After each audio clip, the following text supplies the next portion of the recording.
Welcome to The Backlash, a weekly discussion about the past, present, and future of Western civilization. I am your host, Rebecca Hargraves, joined as always by Mr. Dave Riley. Hello. Hi. How are you?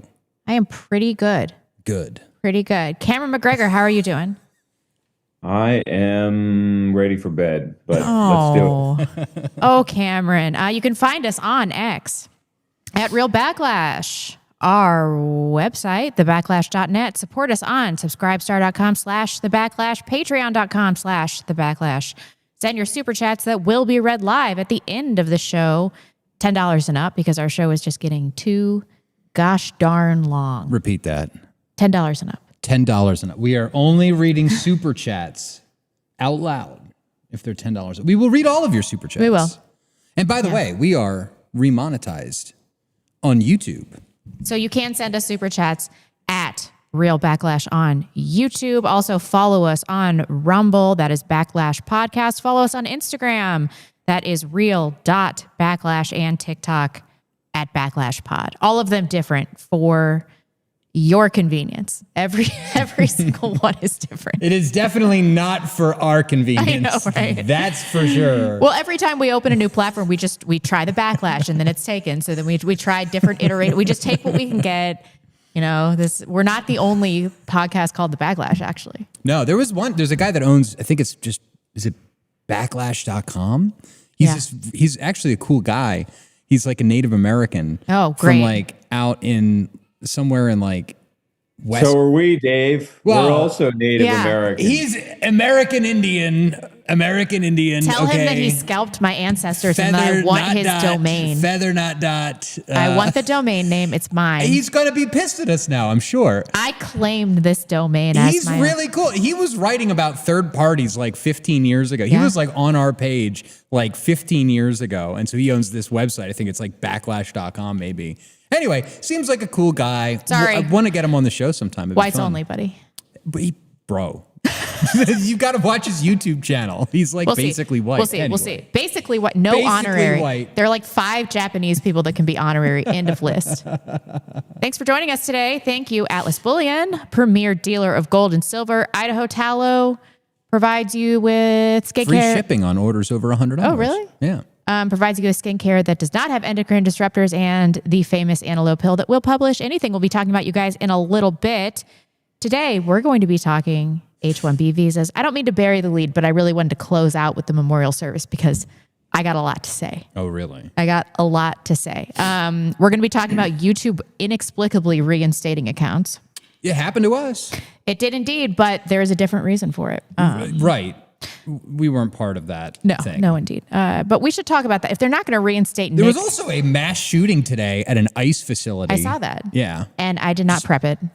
Wanted to mention that. Some alleged Antifa person showed up. Allegedly.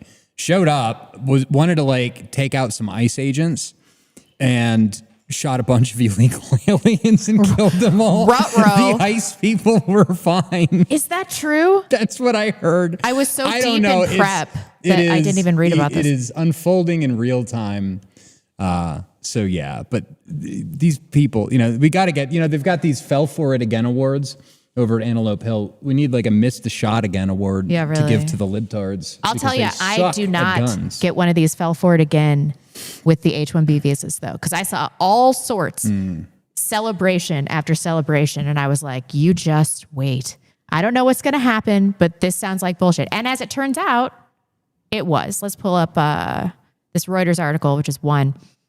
President Donald Trump launched a wide-ranging immigration crackdown after taking office in January, and that's not really true, including a push for mass deportations false and trying to block citizenship for children of immigrants of U.S. illegally. In recent days, his admin intensified its focus on H-1B, popular with tech and outsourcing, blah, blah, blah, blah.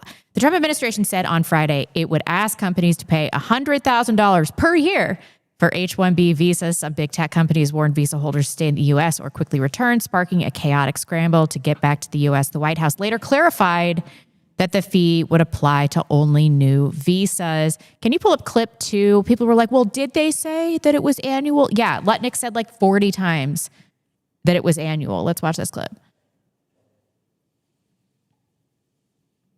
Decide, do they want, is that person valuable enough to have $100,000 a year payment to the government? A year. Or they should head home and they should go hire an American.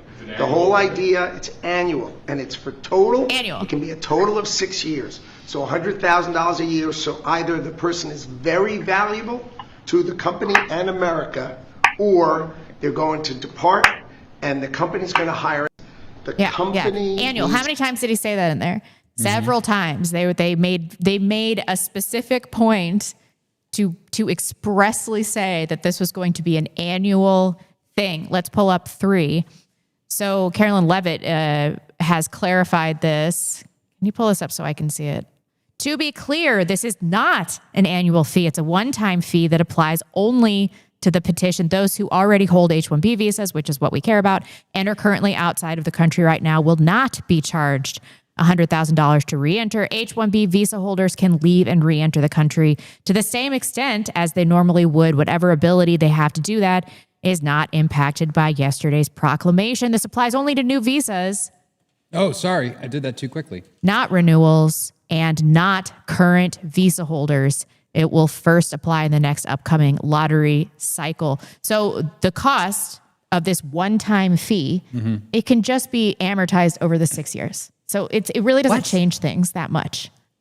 No, for anybody. I like what Lutnick said. For once, I'm siding with the Jew. Yeah, let's force these companies to pay $100K a year or more. But this was always their intention. The Trump admin always does this. They totally, blow it and create this big media story, and everybody gets super excited, and then they trickle out all of the actual details, which are much less satisfying. This does not apply to existing visas, and they are grandfathered in. They do not have to pay. Existing visa holders do not have to pay. And it doesn't apply to doctors and some other workers. So this basically changes nothing. And my question for you guys is, at this late stage, why is anyone getting a Fell For It Again award? I can't take it anymore. I can't. It was even people that are so squarely on our side, like real critics of Trump. Yeah. They're like, oh, well, this changes everything. No, we are so far past the point where any of the Donald Trump pro whatever MAGA people, he's broken every single promise. Yeah. He's broken every fucking promise that he ever made on the campaign. I mean, think about it. No new wars. We're blowing people up in like rickshaw boats in Venezuela. Yeah. We dropped bombs on In Iran. Yeah. He's extending this war with Ukraine, which he said would be over in 24 hours, and it's not.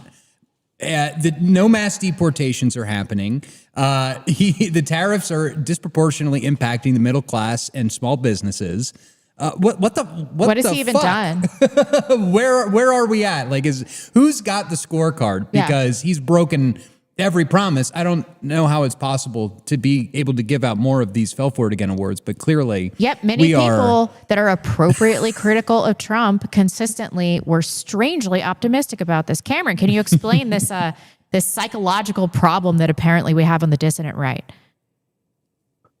You know, I often say when Americans are done being entertained by their leaders and want to be told the truth, then everything will change. But I'm afraid we're just not there yet. So I think this is more Trump is all message and no execution. And for the moment, that seems to work. That seems to be enough to satisfy the baby boomers or whoever else still believes the bullshit that he's selling.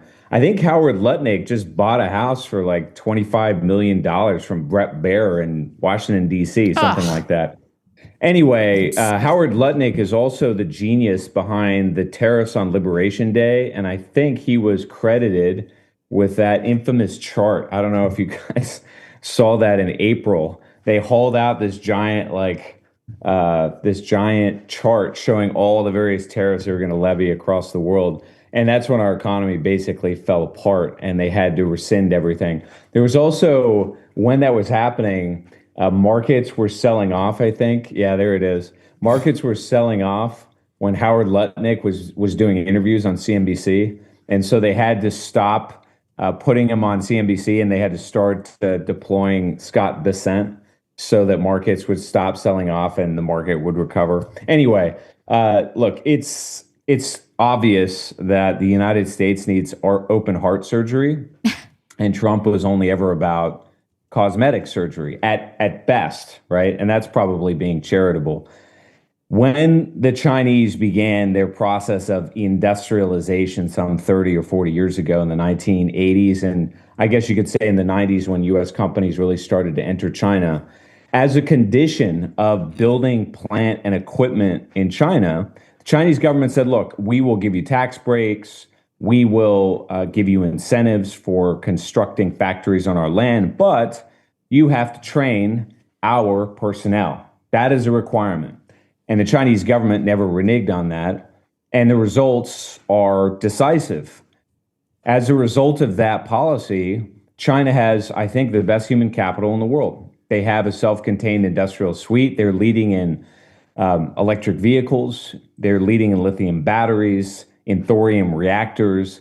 They are the progenitors of the non-fungible goods that dominate the industrial economy around the world. Everybody depends upon Chinese goods in one way, shape, or form because they're the inputs that make industry go. That is the result, the direct consequence of a national government that looks after its citizenry. By contrast, what do we get from Donald Trump? Well, we get a very meager virtue signal to his base that he's going to hold accountable the big corporations that really bribed their way into dominating his administration anyway. So it's much ado about nothing all over again. We need open heart surgery. We need a completely rebuilt vocational technical training infrastructure in the United States. And as it stands today, nobody is even remotely talking about that. So those are my thoughts on Trump's effort to make America great again. Yeah, I think a lot of people are going to get a fell for it again award on this YouTube censorship thing as well. Did you see this Jim Jordan thread? No, I didn't. Oh man. I mean, okay, I'm going to read this and then we'll talk about it, but I should note that some people they're being reinstated without appeal. This happened to Computing Forever, Dave Cullen, who is back now on YouTube. Oh, that's good. After a 5-year ban for some random terms of service violation. They never really explained it to Yeah, him. that was COVID era. Yeah, I'm sure it had something to do with COVID. I'm not really interested in what they have to say if they're not going to let Nick back, though. Like, are they serious about this? Yeah, and Vince pulled something up too. I mean, we should get into the Jim. Oh yeah, Jordan what about tweet Vince? first. But yeah, Vince tweeted about this too. Here, read the. Let's read this Jim Jordan tweet off, or we'll put that on the screen. Okay, Jim Jordan. Breaking. Due to our oversight efforts, Google commits to offer all creators previously kicked off of YouTube due to political speech violations to return to the platform. But that is not all. Let's see. Is this the one? Yes. YouTube also admits the Biden admin censorship pressure was unacceptable and wrong, confirms that Biden admin wanted Americans censored for speech that did not violate YouTube's policies, details when YouTube began rolling back its censorship policies on political speech after Judiciary GOP began its investigation, states that public debate should never come at the expense of relying on authorities, promises to never use third-party fact-checkers, warns that Europe's censorship laws target American companies and threaten American speech. And then can you go to 6 from the outline? Mm-hmm. Now, to make amends to the American people and because of our work, YouTube is rolling back its censorship policies on political speech, including topics such as COVID and elections. Can you pull this little blurb?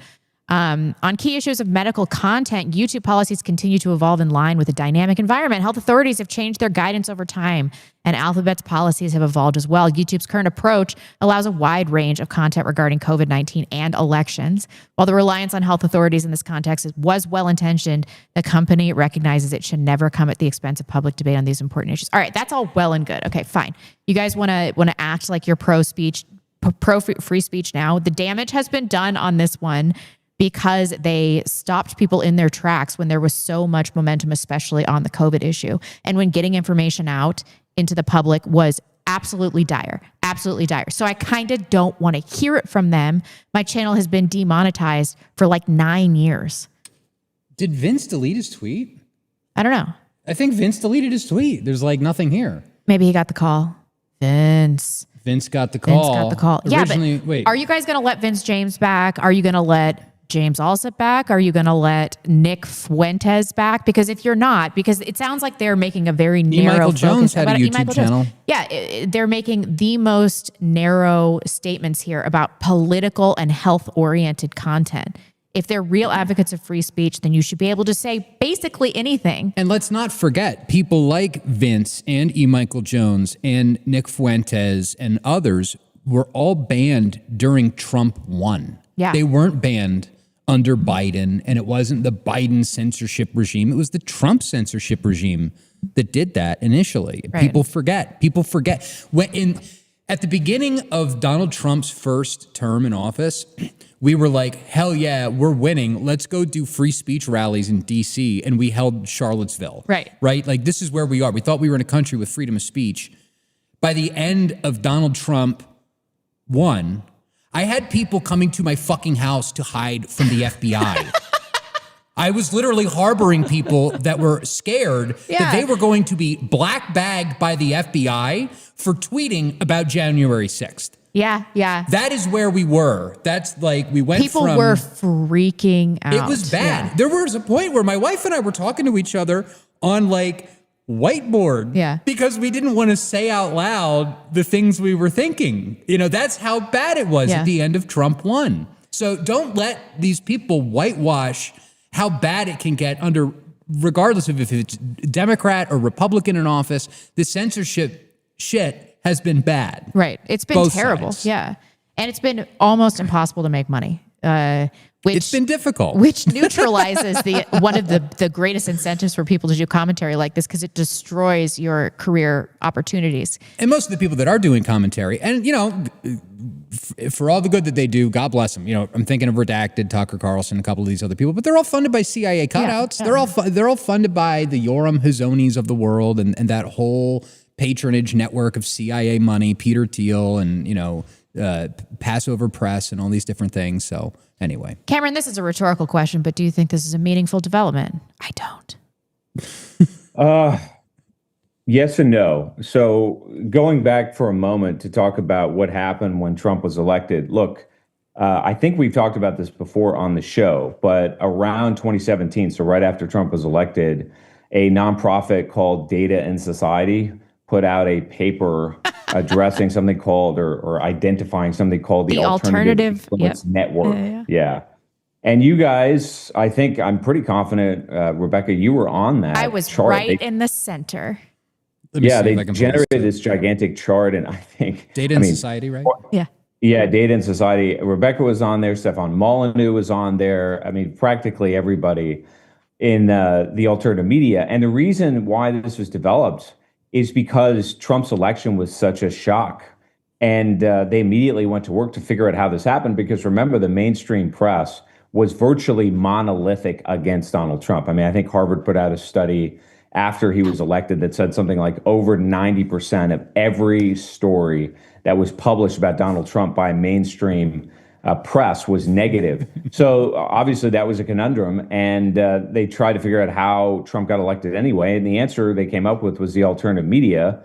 So that was the beginning. That was the genesis of the massive censorship and the deplatforming that all of you guys experienced. And Trump was powerless to do anything about it, in part because the whole government was aligned against him. So that's a little bit of context, a little bit of color to what happened then. The other component here that's worth understanding is that what drives a lot of the censorship are pressure groups. And I'll give you one specific example. So part of the reason Jack Dorsey was forced out of Twitter is because of a vulture capitalist named Paul Singer. And Paul Singer, who owns and operates a fund called Elliott Fund, sat on the board of Twitter and forced Jack Dorsey out.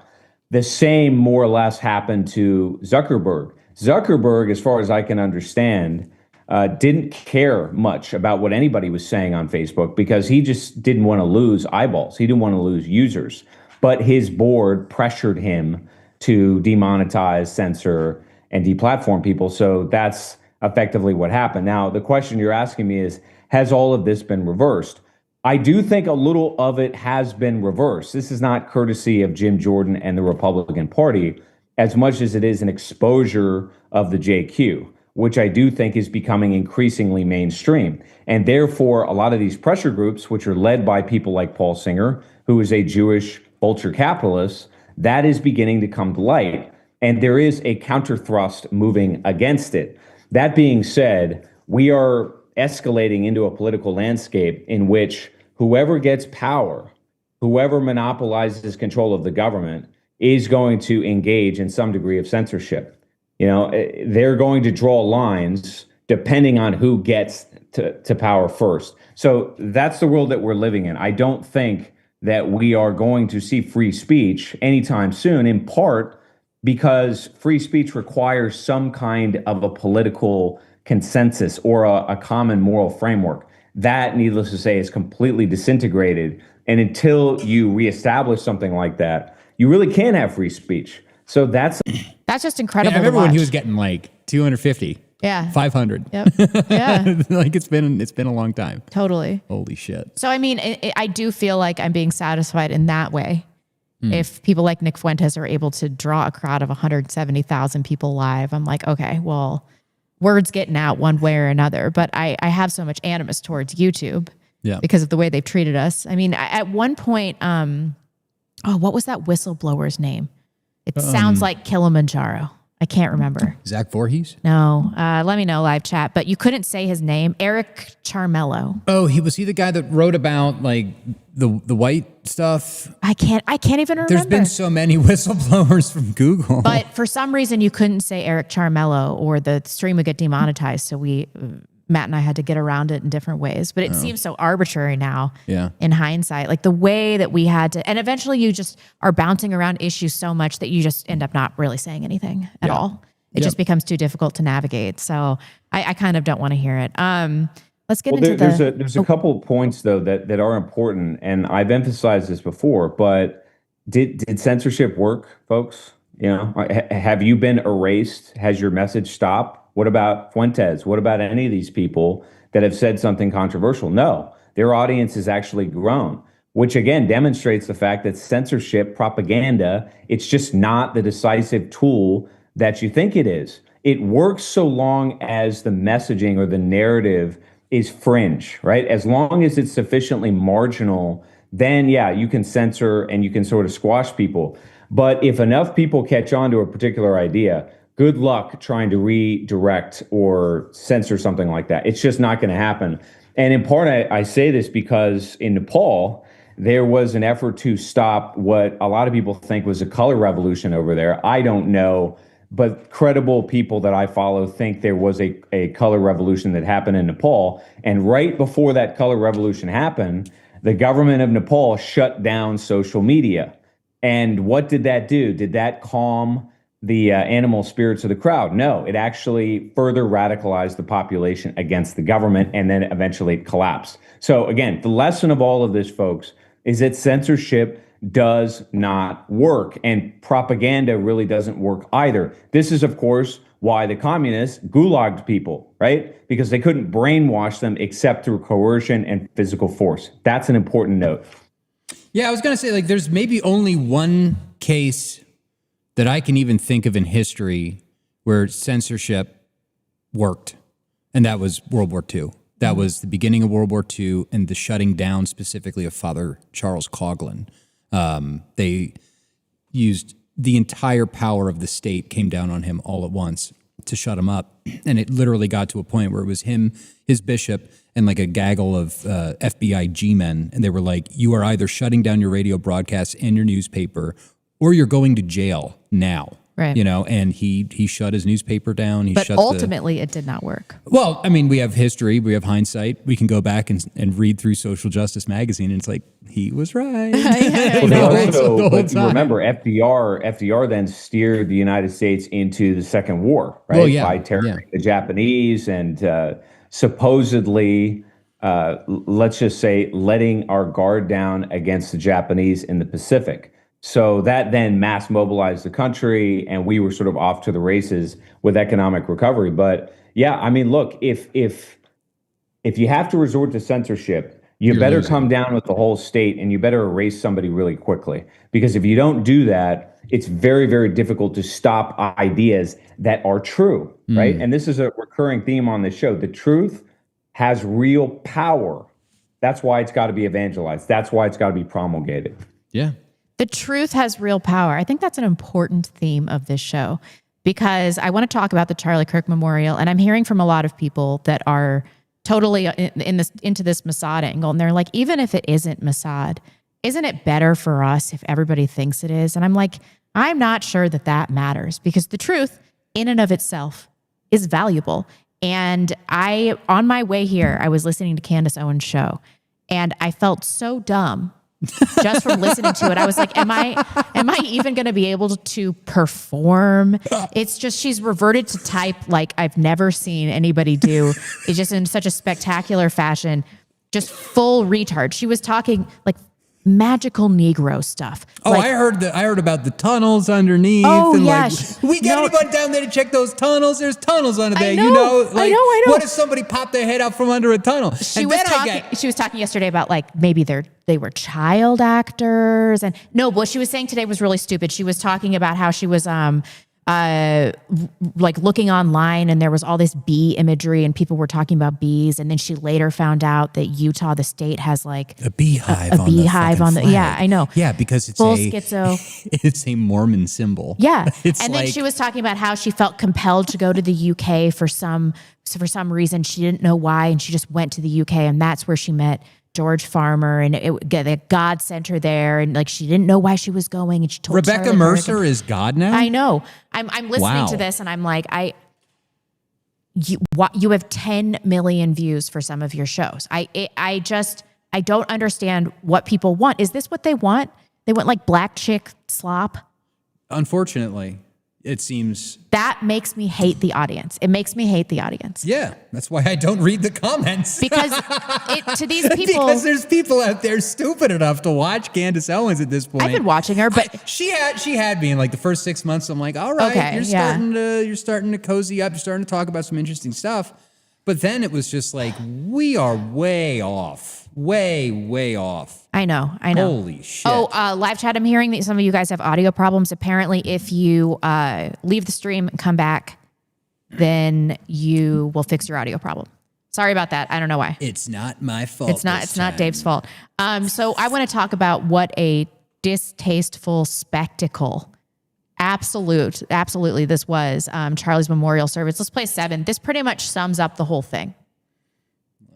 The whole vibe. Take a look. Angels cry.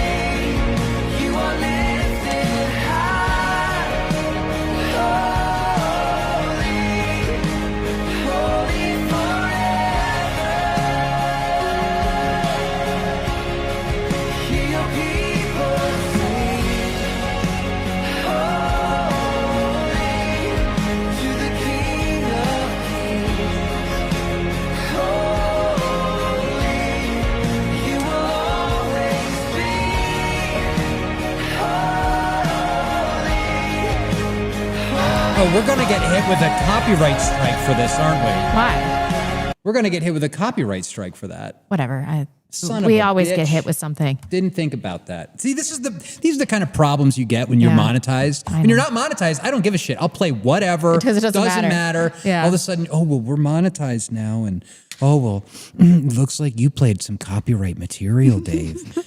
You're not getting a paycheck this week. Like, fuck you. See, YouTube, we won't forget, never forget. So Anyway. I understand that this was a memorial and not a not a funeral.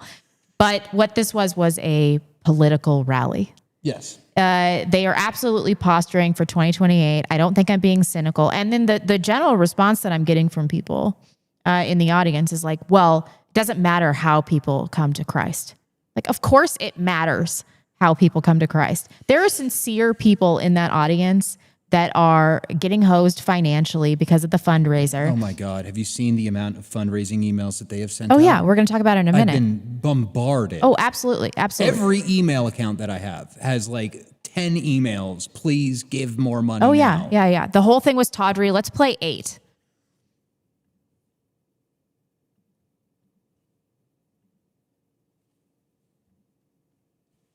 That man, The killer. that young man. I forgive him.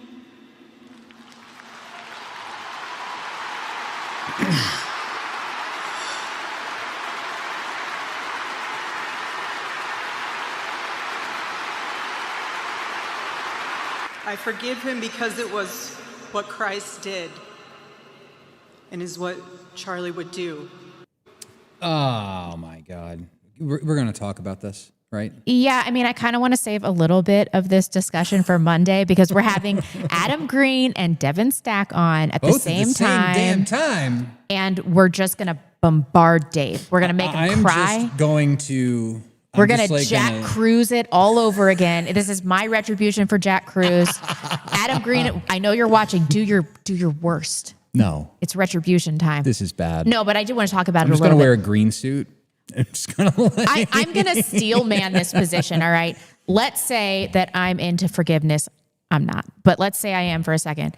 It is too early. It had been, what, like 10 days, 11 days when she decided to do this. So I listened to Nick Fuentes last night and only to discover that we had prepped basically the same show. So it was probably a mistake. Mm-hmm. But what he said about this was exactly right. He said this seemed contrived, like it was written by speechwriters and that they were in the room talking about how this is going to be the moment. This is going to be the moment. And then he said something else very important. He said, if she forgives him or if she does not forgive him, like if she believes it or she doesn't believe it, both of those are problematic. And I think that's true. Why are they even out there doing this? We didn't hear from his friends and his family. We heard from J.D. Vance, Trump, Susie Wiles, Marco Rubio, RFK, Pete Hegseth, Tulsi Gabbard, Donald Trump Jr., Tucker Carlson, Stephen Miller. She didn't even have the keynote address. The thing was a political rally. There were literal pyrotechnics, a guy carrying a massive cross on his back, like worship music. It had mega church Jew-coded vibes. This is not the kind of Christianity that's going to bring us together. This is putting us back on the plantation. I hated every moment of it. I was like so disgusted, just absolutely disgusted. And everybody on the right is like, this is our unifying moment. I'm like, no, this is how they get us back to the GOP. This is how they get us back on the reservation, by creating this idea that Charlie Kirk is really what conservatism was about. It's not that's not the case. Well, Or what conservatism is about. It might be what conservatism is about. It's not what it should be about, and it's not Well, what it used to be about. We disagree fundamentally with conservatism in general, right? Like, we believe the system is broken. Why would we want to conserve a broken system? We want the birth of a new system. Right. We want something different. Whereas this is kind of like, I really felt like this thing, it kind of had this, it was kind of like a birthing ceremony, if you will. Like, this new thing came into being, this new Zionist mega churchianity, politically weaponized church. That's kind of what I think we were seeing born in that moment. Because, like, even the Catholic Church isn't really politically weaponized to the degree that the Zionists are, to the degree that these, because, I mean, think about it, right? It's like, first of all, that form of worship is entertainment anyway, right? I'm sorry, audience, if you show up to a church that has like laser lights or fog machines or big TVs, you are getting entertained. You are going go to see a movie or something. Like, what are you doing? This is church. There was no reverence. Some of these churches are actually in old movie theaters, like that Zionist church over in Coeur d'Alene, which maybe we'll talk about that. There's a new website that you got to check out. But no, I think we were seeing the birth of a new beast with this thing, and it is going to be hell to fight it. Yeah. Because it's draping itself in all of the accoutrements of Christianity, but it's really just another fucking vehicle for Zionism. It's another vehicle for shut up, pay your taxes. Yeah. That's all that it is. It has nothing to do with implementing God's kingdom on earth. It has nothing to do with restoring this broken society. It's just fucking donate more money, please. One more election. It's the most important election of our lifetimes, except now you're hearing it from your priests with dopamine going in your head with laser lights and, Right. And then all of this is going to become stronger, be made stronger by the martyrdom of Charlie, because there's so much emotion behind it. And Nick is right. We are going to see Charlie in every Republican campaign. We're going to see him on quarters, for God's sakes. Yeah. They're putting him on I guess they're minting new dollars. Have you heard about this? They're going to. Oh, really? Yeah, they're going to mint like $600,000. Hold on, let me pull this up. Charlie Kirk. We'll talk about Kirk being used in political campaigns in just a Charlie second. Kirk could be placed on U.S. currency under new House GOP proposal. This is where we're going. And of course, all of these people that are going to like vote to put Charlie Kirk on a coin, they're all going to be like, oh, but you pray to statues to Mary. You've got crucifixes in your church. Totally. You're an idolater. Can you pull up? You want to put his face on the money. What the fuck is wrong with you people? So he's already being used. This is 10. He's already being used in political campaigns. So Republicans have started using Charlie Kirk's killing in their campaign advertising. In 2 new ads released this week, Republicans who are competing in primary elections in Georgia and Tennessee invoke Kirk's death. The latest sign that Republicans will invoke his death ahead of next year's midterms to try to rally voters.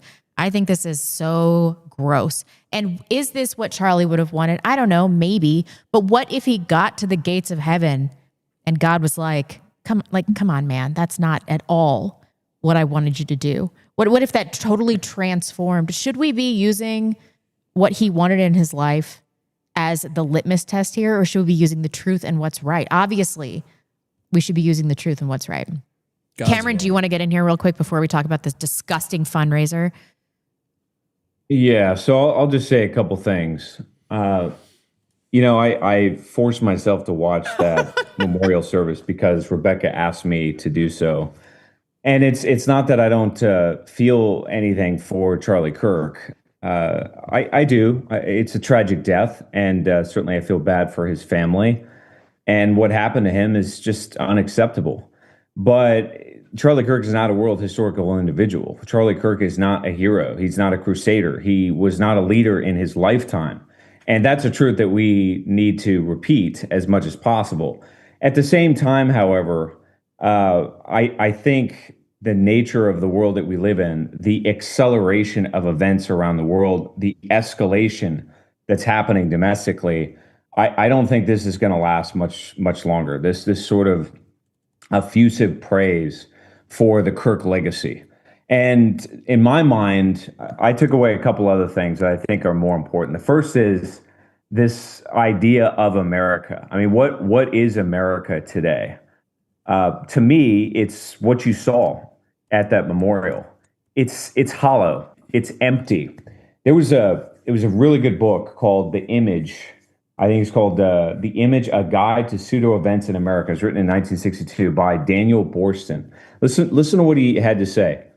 He said, "The making of the illusions which flood our experience has become the business of America, some of its most honest and most necessary and most respectable business. What we need first and now is to disillusion ourselves. What ails us most is not what we have done with America, but what we have substituted for America. We suffer primarily not from our vices or our weaknesses, but from our illusions." That memorial was effusive, it was tawdry, it was long-winded, it was just a giant vaudeville spectacle. It was empty. There's no there. And I'm sad to say that that's the United States right now. It's a gimmick. It's just a soapbox. And if you watch that memorial carefully, you just had one individual after another individual stand up there as if they were some kind of messianic figure themselves and virtue signal to a crowd with very, very empty phrases that just don't mean anything.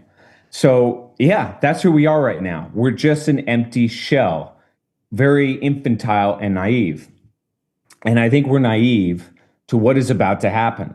And that is the third piece, and that is that tragedy, has that brought people together? Has that mollified this sort of radical fervor that we're up against on the left, or against the communists or the anarchists or the Zionists who dominate our government? No, they're further radicalized by it. All you have to do is go on Instagram and pull up videos of probably Antifa, Black Lives Matter groups, whatever, cursing Charlie Kirk, saying that he deserved what he got. So that tells you where we're headed.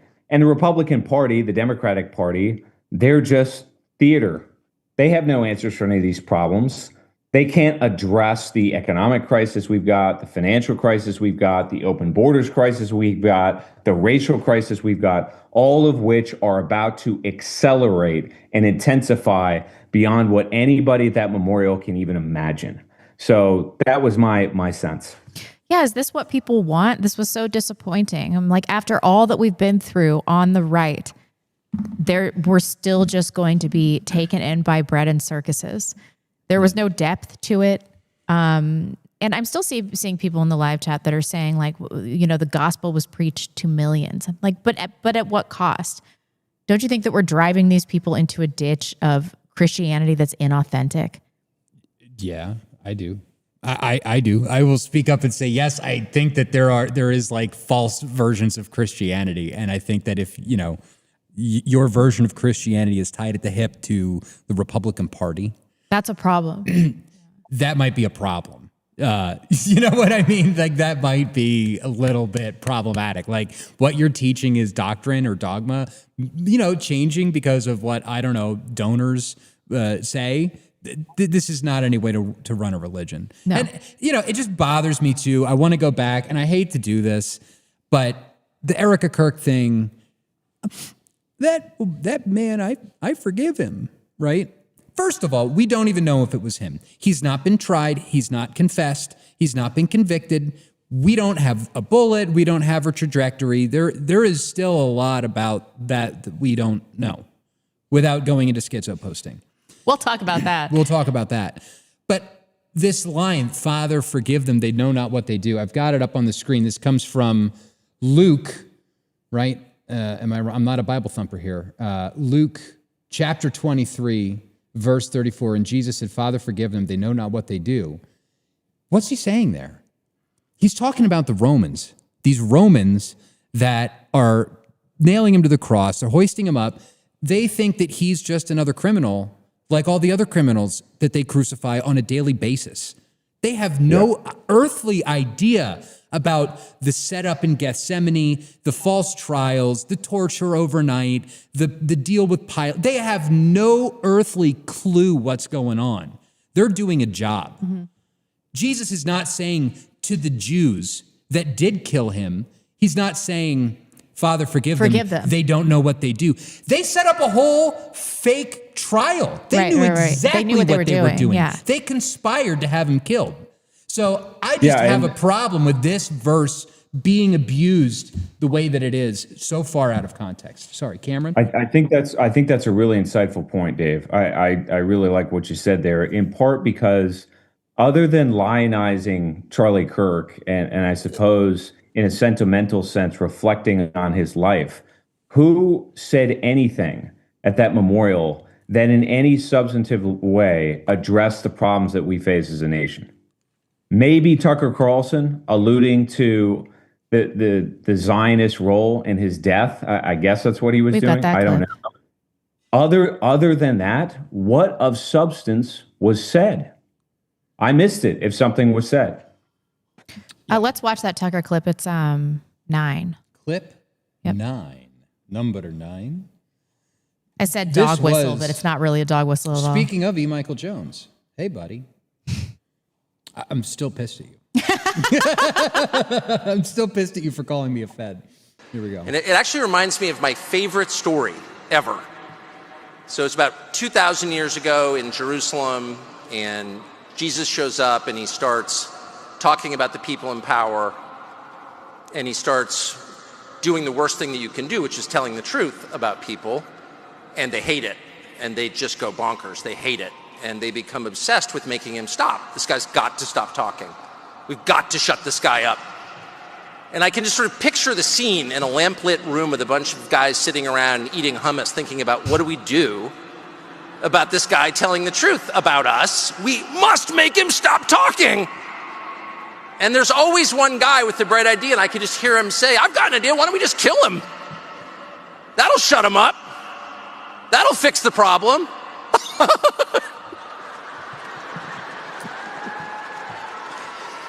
Bro, that laugh still it is how he laughs. Bugs me, man. But I don't know. I guess I'm at a loss here. Why would he do this? He's obviously talking about the Jews, like very, very clearly. Yes. Now, they're not addressing this meaningfully in any other way. We've talked about it before. Tucker doesn't address this in any meaningful way. Is he doing this as a pressure release valve? Is that why he's doing this? What do you think is his motivation, Cameron? Look, Donald Trump is not a complicated person. All right. He only thinks maybe a half step ahead of his next step. OK, if that, all he cares about is controlling the narrative. All he cares about is exploiting a media marketing event. And that's what that was. In the meantime, what have we seen from the president? Well, he tweeted out a ridiculous, I would say a dangerous tweet about Ukraine, in which he walked back everything he promised before he was elected president and said, we're going to double down on supporting Ukraine and expanding the war against Russia. We're on the cusp of bailing out Argentina because it's bankrupt.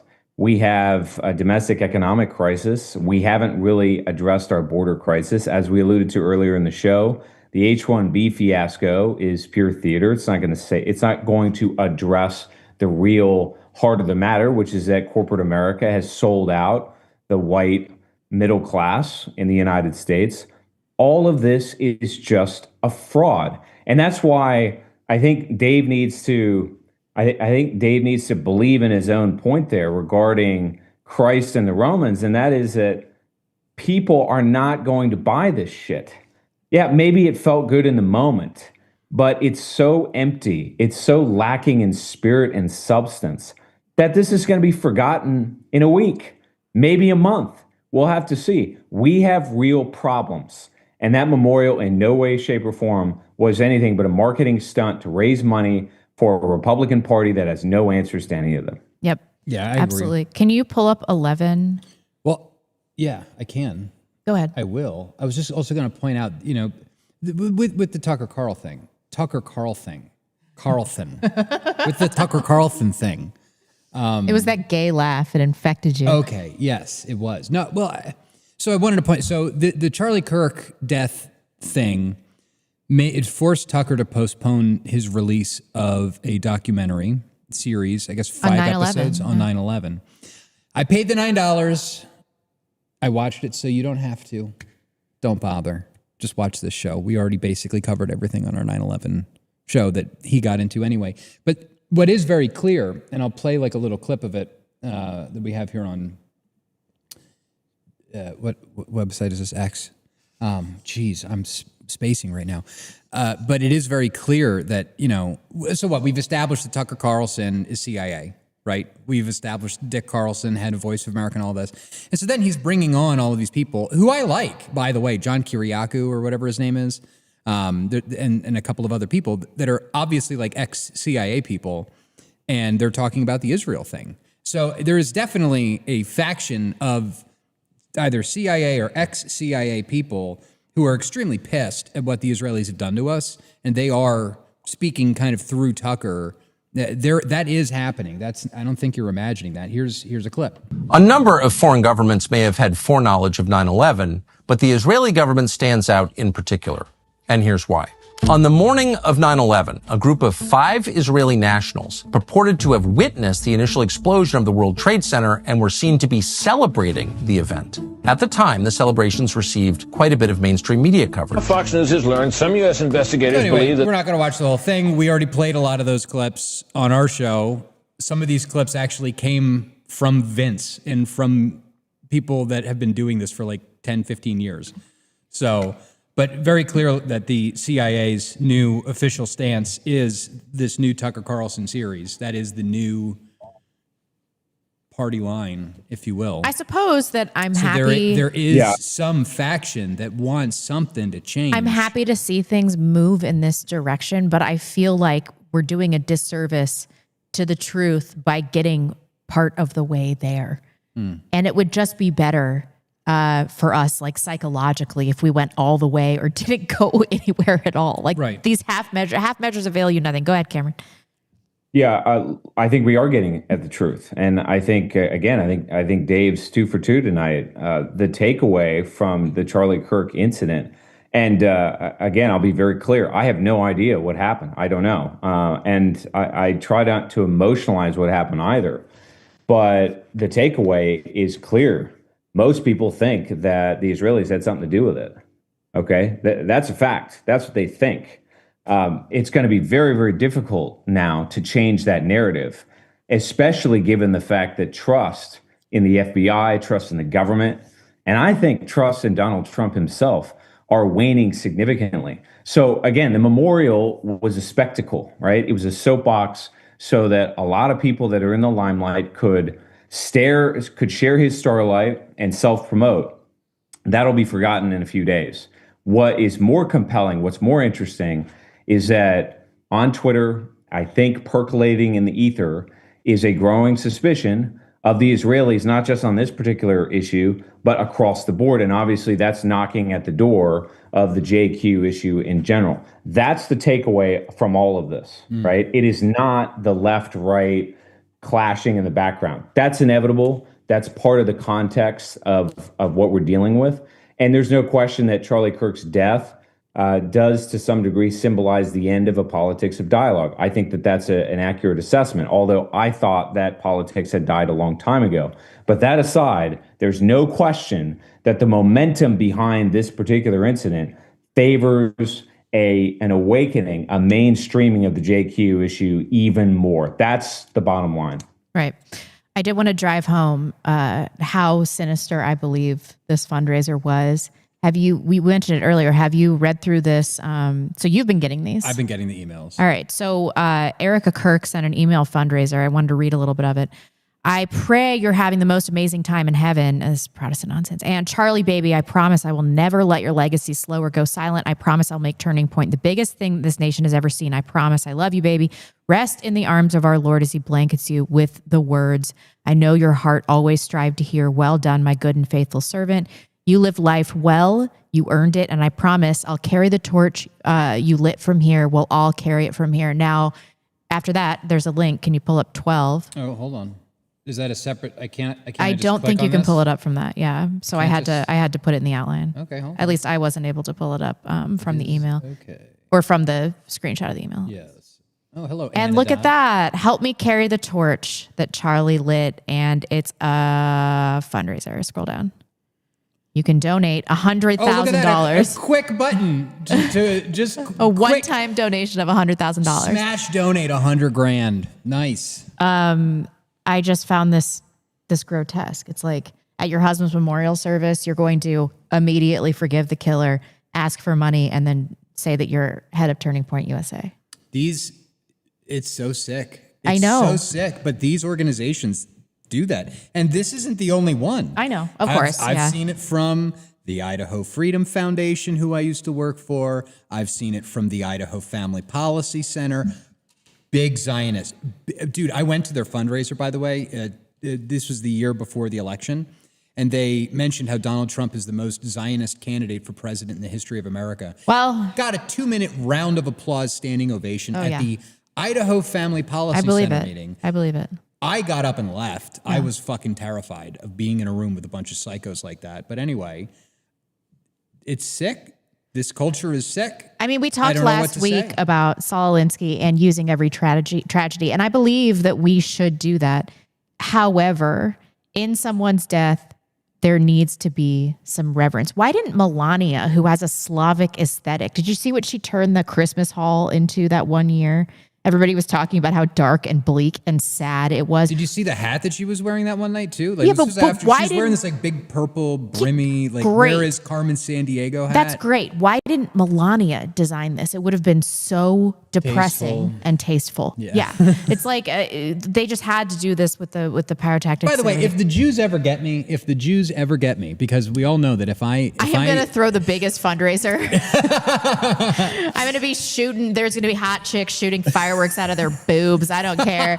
We need the money, man. Okay, maybe I might give permission for that. I was just going to say, please pray for me. Maybe like pray for my soul. Oh, and that, yeah. Pray for my soul. Pray that I actually did go to heaven and that I'm not like burning in hell because I don't do this whole, I am assured of salvation. It says you'll work out your salvation in fear and trembling. These people are arrogant. Yeah. They're proud and arrogant and disgusting. I'm disgusted by them. This version of Judaized Christianity that we have. You're supposed to spend your whole life not believing that you're going to go to heaven. It's supposed to be like you have to fight for your salvation. Yeah. Every day. It's supposed to be difficult. Our daily bread. Yes. Yeah. Nobody wants to talk about that. Okay, so I am happy that this that this Mossad angle is kind of moving into the public consciousness. Like, I guess I'm low key happy about this. Everybody at my church thinks the Jews did it. Yeah, and I'm sitting there like, people, we can't go full schizo. We can't do this. There is a massive danger. What are you doing? Like there are people in our state that are actually like a problem, and I can prove to you that they're like funded by Jews, and it's like not and nobody good. Cares. No one gives a shit. Charlie Kirk dies. Did you see the Candace Owens podcast? I'm like, bro, you need to stop watching. Stop. Yeah. Anyway, do you think that we would lie to you guys about this? Like, if I thought that this had the fingerprint of Mossad, I would be talking about it openly. I just don't think that it does. Candace Owens has gone down some insane rabbit holes. I'm not believing the Blumenthal narrative at all. That came out to be fake. Do we have? Yes. Can you pull up 13? This is Andrew Colvett, which is Charlie's executive producer. And he wants to address this $150 million claim. Was Charlie offered $150 million from Israel? As far as I know, no. I had never heard anything like that. Everyone I've asked has said the same thing. And by the way, just for what it's worth, it doesn't matter the amount that would have been coming down. We would have said no. And there's evidence that is true. Turning Point does not, Charlie would not accept foreign money. Exactly. We only took American money. Yep. There was money sent to us, like practically in multiple instances where they're trying to cram it down our bank account. And we said no. We canceled like money wires and things. No foreign money, and also no handouts from the government. During the pandemic, 100%. He refused to do mass layoffs that everybody else in the country was doing. Said no to the whatever that check was. What was that they were handing out? Stimulus check. Yeah. thing. Well, that's actually stupid. They should have taken the money. Yeah, they should have. They should have Everybody taken the should have taken PPP the money. stimulus Absolutely, totally. Can Sorry. you go to 14 and then skip to 2 minutes? Let's do like 2 to 3 minutes. So this is Candace clearly claiming that she has sources on the inside where he is known to have taken this or to have denied the money. Thanks, Dave. That's good. And I know that Charlie was offered a ton of money in this moment. A ton of money. Maybe would fund it, you know? Spend tons of money. Bro. Turning Point, I guess, if it needed to go to a higher level, would have gone to an even higher level than it already was at. And I know for a fact that Charlie denied that funding. That Charlie denied, and what Bibi didn't include there, he declined to go to Israel for, I would describe this as like, you know, re-education camp. You know, we've seen it. You made an uh-oh, but we can help you. You know, we just need you to come out to Auschwitz and take a picture. Yeah. We just need you to come to the Holocaust Museum and take a photo. We just need you to go to Israel and we can make this better. Charlie said no to Bibi. Okay. Bill Ackman, if you would like to dispute that, I would love to hear what you say happened because our sources and what we have, it's solid. Okay. There were conversations that took place. So she's recently come out and said that she never claimed that Charlie was offered a massive sum of money. And she's like, I never claimed that. Blumenthal has done some backtracking. She just said Blumenthal has done some backtracking as well. You know, the reason that, and I fell for this too, when Candace started talking about the Jews, I was like, all right, anything to shift the Overton window is going to be a good thing. But now we're seeing the consequences of allowing somebody that's totally schizo-pilled to be at the helm of the movement. Is it any better that she has taken this position and now has made us look like absolute kooks? We aren't kooks. Israel is incredibly powerful. Jewish forces are at the helm in multiple domains internationally.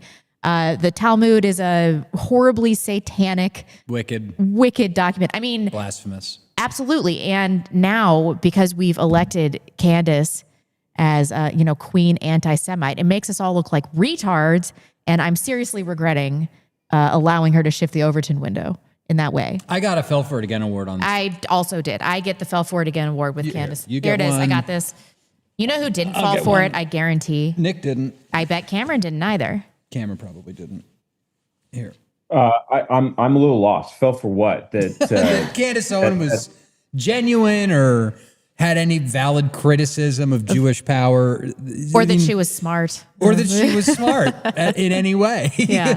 I don't listen to her content, so I have no idea what she said. I did listen to Max Blumenthal, and in general, I do take what he has to say seriously, and I do think there's circumstantial evidence that implicates Israel. Absolutely. Now, again, I have no idea what happened, and I've made that abundantly clear. And at this stage, it's probably impossible to know, right? I sort of take the same position as academic agent, right? There could be any number of possibilities. But what I will say is that Candace Owens doesn't represent us. She's just a social media clown, right? She has a giant podcast, and a lot of people are entertained by her. That's fine. Let her do that. There's nothing wrong with that. But she's not a leader. She's trying to get clicks. And my guess is that's why she's fomented this kind of palace intrigue with Bill Ackman and other people. She knows what she is. I'll give her credit for that, I think. And she's just trying to milk it for all that it's worth. But what the masses think, as Dave alluded to a moment ago, is that this smells fishy. And maybe it does, maybe it doesn't. I don't know. But what I do know is that at this stage, it doesn't much matter. Now, does it? Because there's a sort of residue of karma that the Israelis are killing a lot of people, that they are infamous for assassinating a lot of people, that they may have had their hands in 9/11, right? It just goes on and on and on. So now what's happening is they're trapped in the feedback loop, right? And this is something that we, having been subjected to it for a long time, are now looking at in a somewhat suspicious fashion. What I mean by that is for decades, we've been the conspiracy theorists, right? We've been the racists, the anti-Semites, all of these sort of isms. we have been contained in a box of toxicity. But now, and I suppose you reap what you sow, now they're trapped in it. And I think psychologically speaking, what's beginning to happen is something called the backfire effect. And the backfire effect is it's a cognitive bias wherein people's beliefs actually become stronger even if they encounter evidence that conflicts with their views, right? And so why is that happening? Because this is not about Charlie Kirk. This is not about the legitimacy of the FBI investigation. This is about pattern recognition. And the general arc of the narrative that's unfolding that folks like yourself have been advocating for the last decade or more is that, yeah, there's undue power over our government. That's a fact.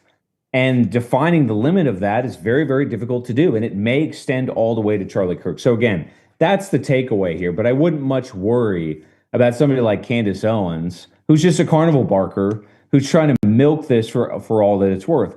All that we can do is try and get as close to the truth as possible. But inevitably, that seems to involve talking about Israel and its subversive impact on our government and our politics, right? So I think we're marching in the right direction.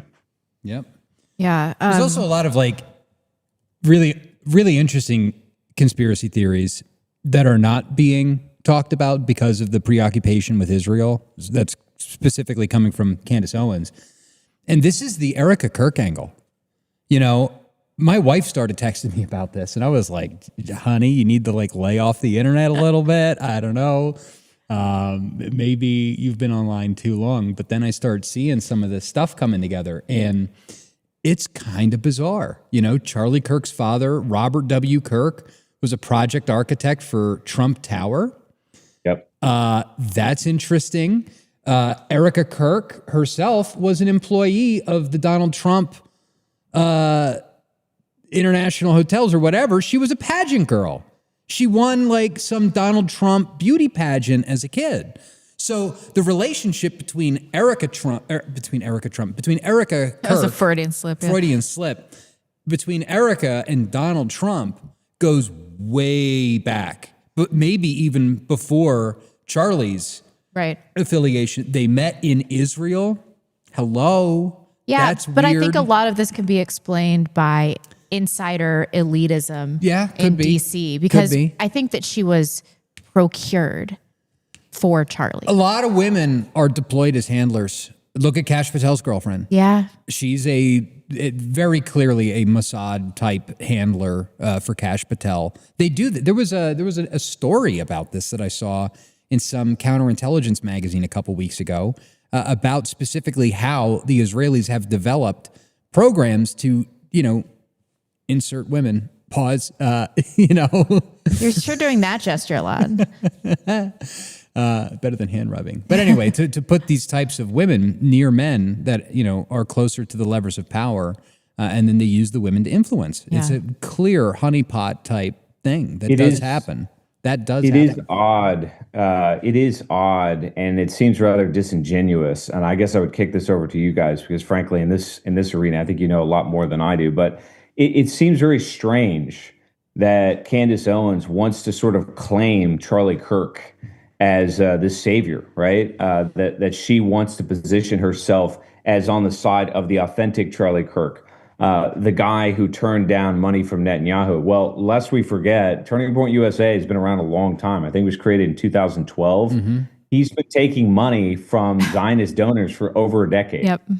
So, whoops, forgot about that. And then in that other clip, you have these two people saying that Charlie would never take money from the government. He would never take money from foreigners overseas. Well, that's because Turning Point USA was flush with cash from the beginning. So they didn't have to, right? So again, it just seems very disingenuous, and everybody on the right, at least, if we want to call it that, seems rather obsessed with pontificating or elevating this guy to some higher level. I don't know why. It doesn't make sense to me. It's emotional. I mean, well, I think people are very clearly seeing this mass movement, this mass mobilization that has happened. Like thousands of people getting together in downtown Coeur d'Alene, all over the country it happened.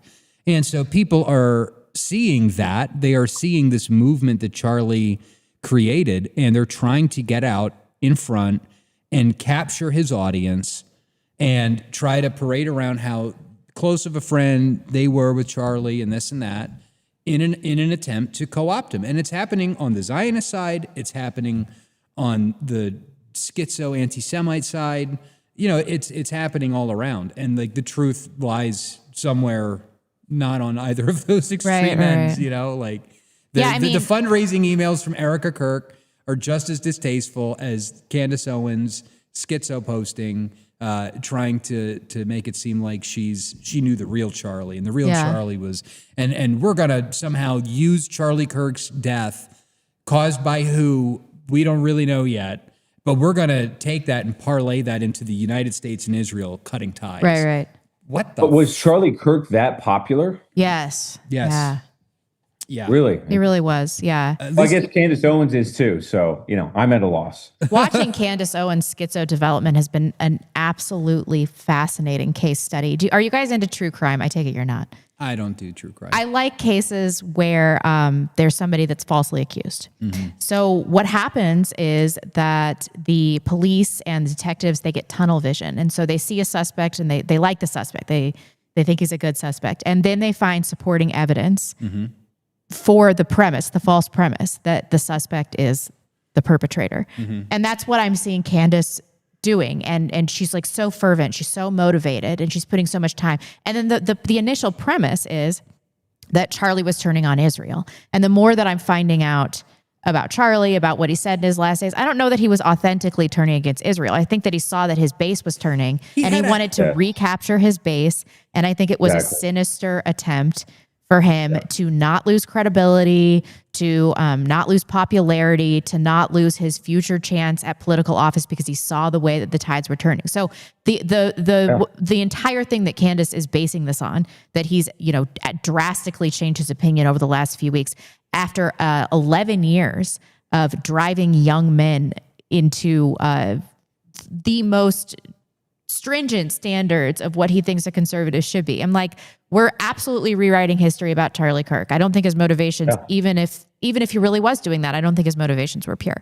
It's coming out. That's exactly what I think. I'm sorry, Dave. Go ahead, please. I was just going to say it's coming out now that we're finding now that Charlie Kirk had a Hasbara coach that met with him daily to deal with issues of Israel. Yeah. So that Charlie could war room his position on Israel and get it kosher certified by this guy. What's his name? Rabbi Pesach Volicki, maybe? Or I also heard that it is not true that he was converting to Catholicism. He went to a church. Erika Kirk rejected Catholicism. Yes. Charlie Kirk has rejected Catholicism. Maybe they've prayed a rosary or two. I think everybody should pray the rosary. I like this. There's really no evidence. You should pray the rosary. I probably should. But there is no credible evidence that what did he sign up with RCIA, OCIA, whatever it is? No. Okay, I want to talk about something that I just read in the comments. Let the guy rest. As Christian, Rebecca, you are to believe the best about your brother. You have no idea about his motives. I believe in the truth. Jesus Christ believed in the truth. He was the truth. And he was the truth and the light. And what we're supposed to do is we're supposed to look at the situation rationally without emotion. And we're supposed to decide what the truth was. That's what this show is about. That's what we need to do for our movement. That's why we're talking about not being a schizo. But I also don't have to attribute to him characteristics that he didn't display in his life. I don't have to do that. I respect Charlie in his death. I have prayed for him. I've prayed for his family. I've prayed for his soul.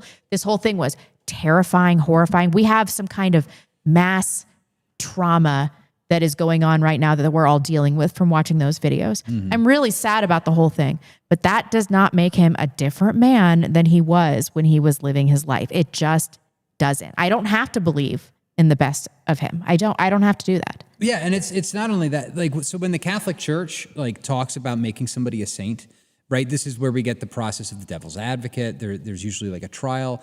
And the whole substance of making somebody a saint is that they had displayed in their life heroic virtue in the face of adversity.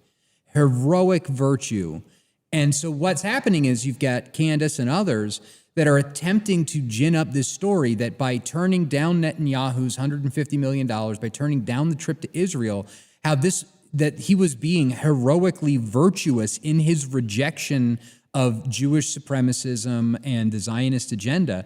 But that is not the case. That is not who he was. That's not what he was doing. Right. That's a lie. Right. It's just not. Now, it doesn't mean that he wasn't maybe like heroic in his defense of like the Constitution or the freedom of speech or something like that. Also, he was a good husband and father. Sure. Right. Sure. By all accounts, he was a good man. Yeah. But in this one way, which is a very significant way. They're trying to turn him into like the St. Charlie of anti-Semitism. Right. That's And then not what happened. it was not what he was. Cameron, what were you going to say? Yeah, I think you're right, Dave, for our sort of sliver of this. In other words, people that are awakened to the things that we discuss. I think they need to understand that he had not necessarily converted to our views, even at that late stage. But for everybody else, it seems to me that Charlie Kirk is the epitome of what America should be. I mean, this is what I hear people say. Because he engaged in debate and dialogue, because he went to these college campuses, because he was always polite, and perhaps the way he appeared, and he had sort of this cookie cutter family, so forth and so on. And I can understand that to some degree. I certainly can. But by the same token, I mean, look, folks, our country's a mess. It's a mess. And our entire political economic system is, I think, summarily, systematically corrupt. Our college campuses are embarrassing. I mean, when was the last time you walk across a major university in the United States? If you haven't in some time, I strongly recommend you do it, because it's a shocking scene of degeneracy, of ignorance, of radicalization, of hate against the United States. Everything that we believe, they hate, right? I was actually in a cafe last weekend, and I was talking to a young guy who's Hungarian. So I think he's 24, 25 years old, something like that. And I was working on a script for a video. And we started talking. He was asking me what I was writing about, and that became a longer, more in-depth conversation, maybe 10 minutes. That wasn't overtly political either. It was more, I would say, philosophical. We were talking about archetypes, things of that nature. So it wasn't, I love Trump, I hate Biden. It wasn't anything like that. And 10 minutes into this conversation, walks this girl up the stairs. We were on the second story of this cafe. And she's wearing sort of gothic, like baggy clothes. Actually an attractive girl, and extremely aggressive. Goth girl W comes right into the conversation and starts screaming at this guy. Ignores me completely and says, "This guy, he's a Nazi. This is dog whistling. This is right wing, alt right. Just all the talking points, just completely just from what she had heard, unfiltered." Yeah, this is what she heard from that maybe 5 or 10 minute conversation that we had. But as I said, it was almost completely anodyne, right? But this is the sort of radicalization that you get from these people. So is it noble to pretend that Charlie Kirk was making a difference by going to these university campuses and engaging with some of these folks? Maybe on some level, maybe he was making more of an impact than I can see. But as far as I can tell, that's a lot of bullshit. And we're in big trouble, and we better wake the fuck up and pay attention to what the hell's going on. Right. Because he was shot. And I do think what's symbolic about this whole thing is that while he was engaged in the spirit of debate, the guy was wearing body armor. What does that tell you about where we are in our country's history, in its life cycle? And so, no, I don't think it was noble necessarily what he did, and I think it was very naive. And I think most white Americans have been naive. They're not paying attention to what the hell is going on. I mean, you can go to any major city in Western Europe and you might be knifed to death. That could happen to you in New York City. That would have been impossible 80 years ago. Impossible 70 years ago. Impossible, right? Today, it's common. This is where we are. So we need to wake up and we need to see through this mythology or mythologizing people that are naive, that live in a fantasy world where they engage with radicalized people that will do you harm. I don't understand it. I've got two things to add to this. One of them is that it's not just, to add on what Cameron said, it's not just that he got shot for participating in debate. It was the response that we got back from the kids on the campuses cheering. I mean, I don't know if you saw that Israeli shill, Cam Higbee, went to a campus just yesterday trying to table and do the same thing Charlie was doing. He basically started a race riot on campus. I saw that on Twitter, yeah. He started a race riot on campus. Now, of course, Zionist shill going around campus starting race riots, okay, great. But Charlie Kirk did not stop the Frankfurt School cultural Marxism thing that we've been dealing with for 80 years. And that's number one. And number two, just to add another current event thing to the hopper here, Cameron mentioned how systemically corrupt our government is. Well, I don't know if you saw it. I did. I was at the sauna and it came up on my feed. James O'Keefe dropped a big piece today. Oh, really? Yeah. And I want to make sure that we cover a little bit of this because it speaks to how corrupt our fucking country is. Jeffrey Epstein was CIA. Here's the clip. It's not talked about yet, but it's soon come out that he was a CIA informant. He was a CIA. He was a CIA. I think he's protecting a lot of other people. He's not protecting himself because there's nothing there, but he's protecting a lot of people. Because Trump's now saying it's a hoax of the case, like a hoax or something. I mean, come on, it's not a hoax. He's been on the plane, many times. It's just he was never on the plane with the kids.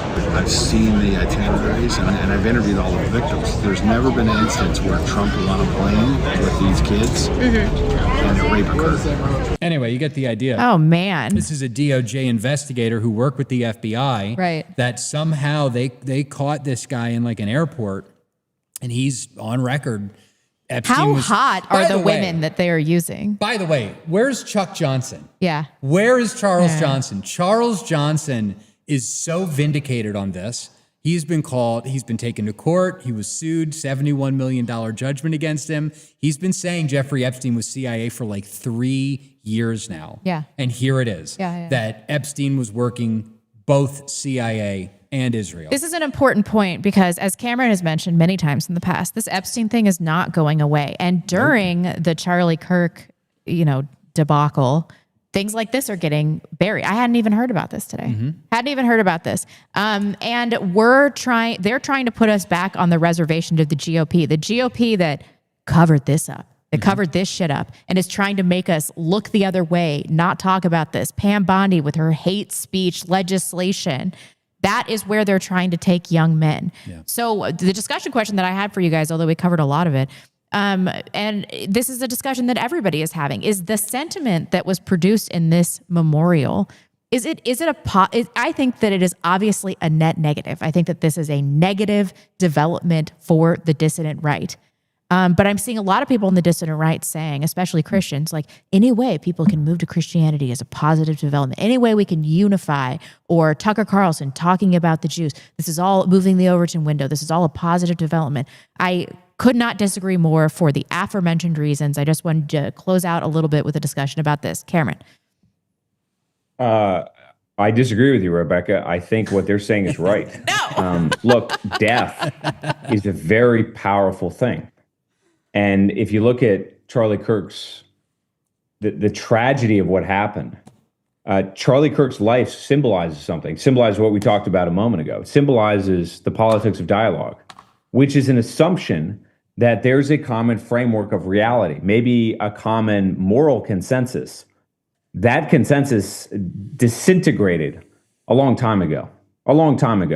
And I think his death now, and I think Dave was right about this, because at the time I was skeptical, in part because I just didn't impute that much significance to Turning Point USA and Charlie Kirk. I always viewed him as sort of a marginal figure, but it seems as though he has come to symbolize this naivete, this innocent white American who is just trying to do good by engaging in honest and open discussion. And the fact that he was killed seems to be waking people up by the legion. So I think it is a net positive. Your concern is that it's sort of being hijacked, that it's being redirected into something that's phony, like this memorial service or crowdfunding or something of that nature. Look, that's not going to hold up. It's not going to sustain for the reasons I mentioned a moment ago. This is about escalation. We are on the escalatory ladder. That's what people took away from that event. Not that, oh, I'm going to come to Christ and everything's going to resolve itself. No. I don't buy that. That's not what people are taking away. I think what people are taking away is that we're under threat, and we may be killed now too. And as dangerous of a statement as that is, there is a specter of reality to that now.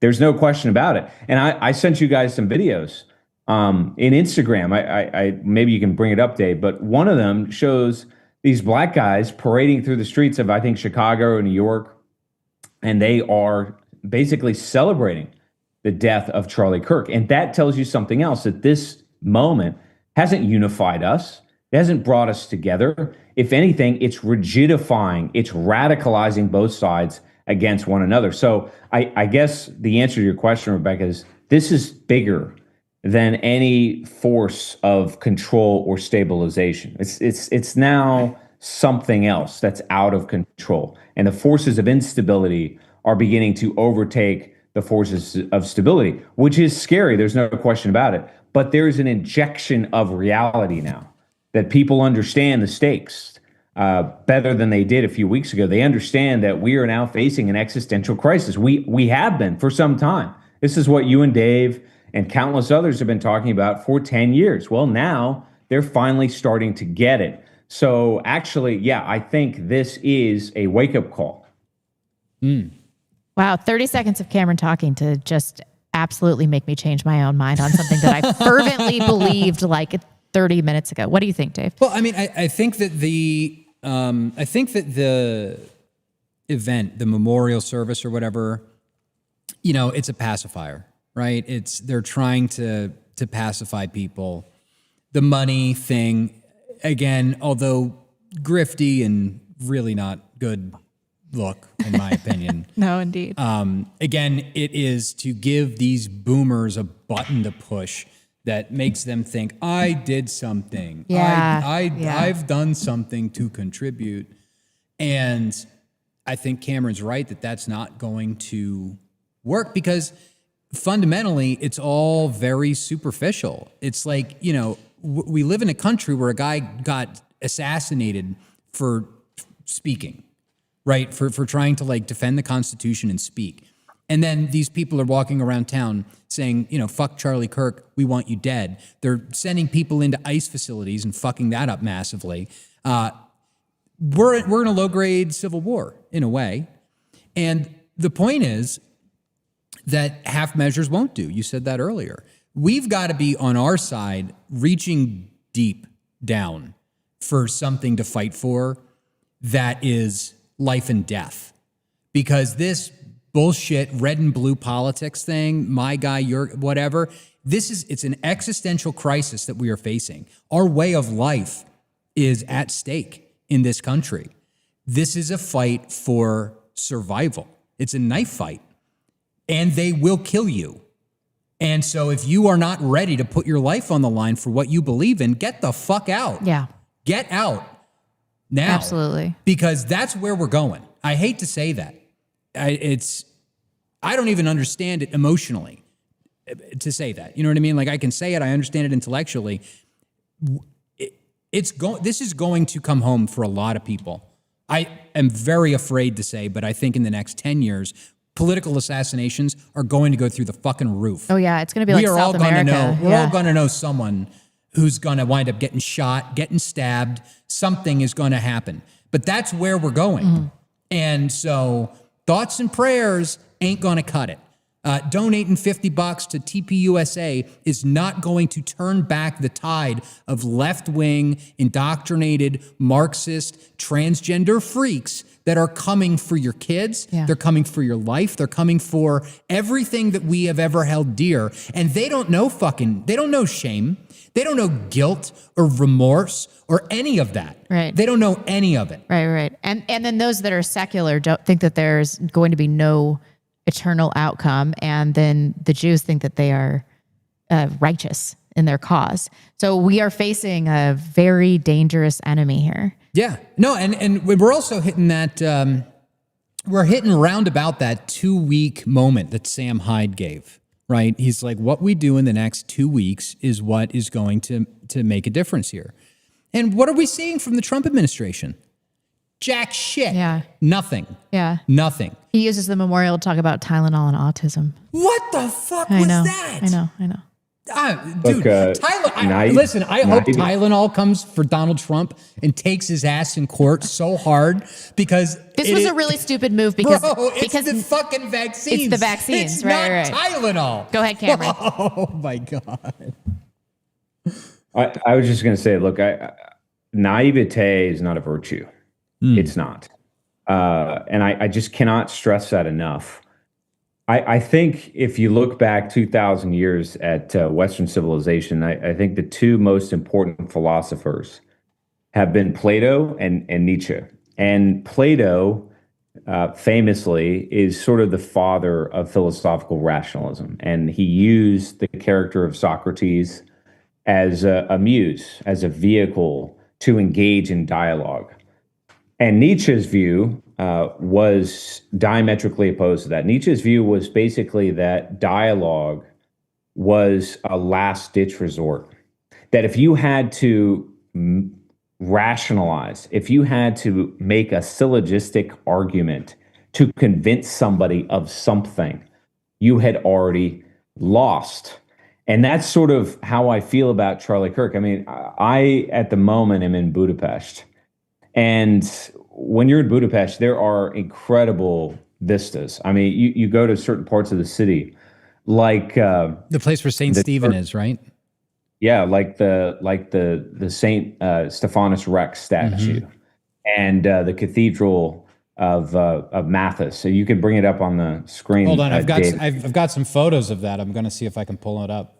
Yeah, and people can see that. And when you see things of that magnitude that are that beautiful and that grandiose, and just think to yourself that you may have to, in the United States, in some academic lecture, defend a structure like that in terms of its beauty or its legitimacy so that some mob doesn't burn it to the ground.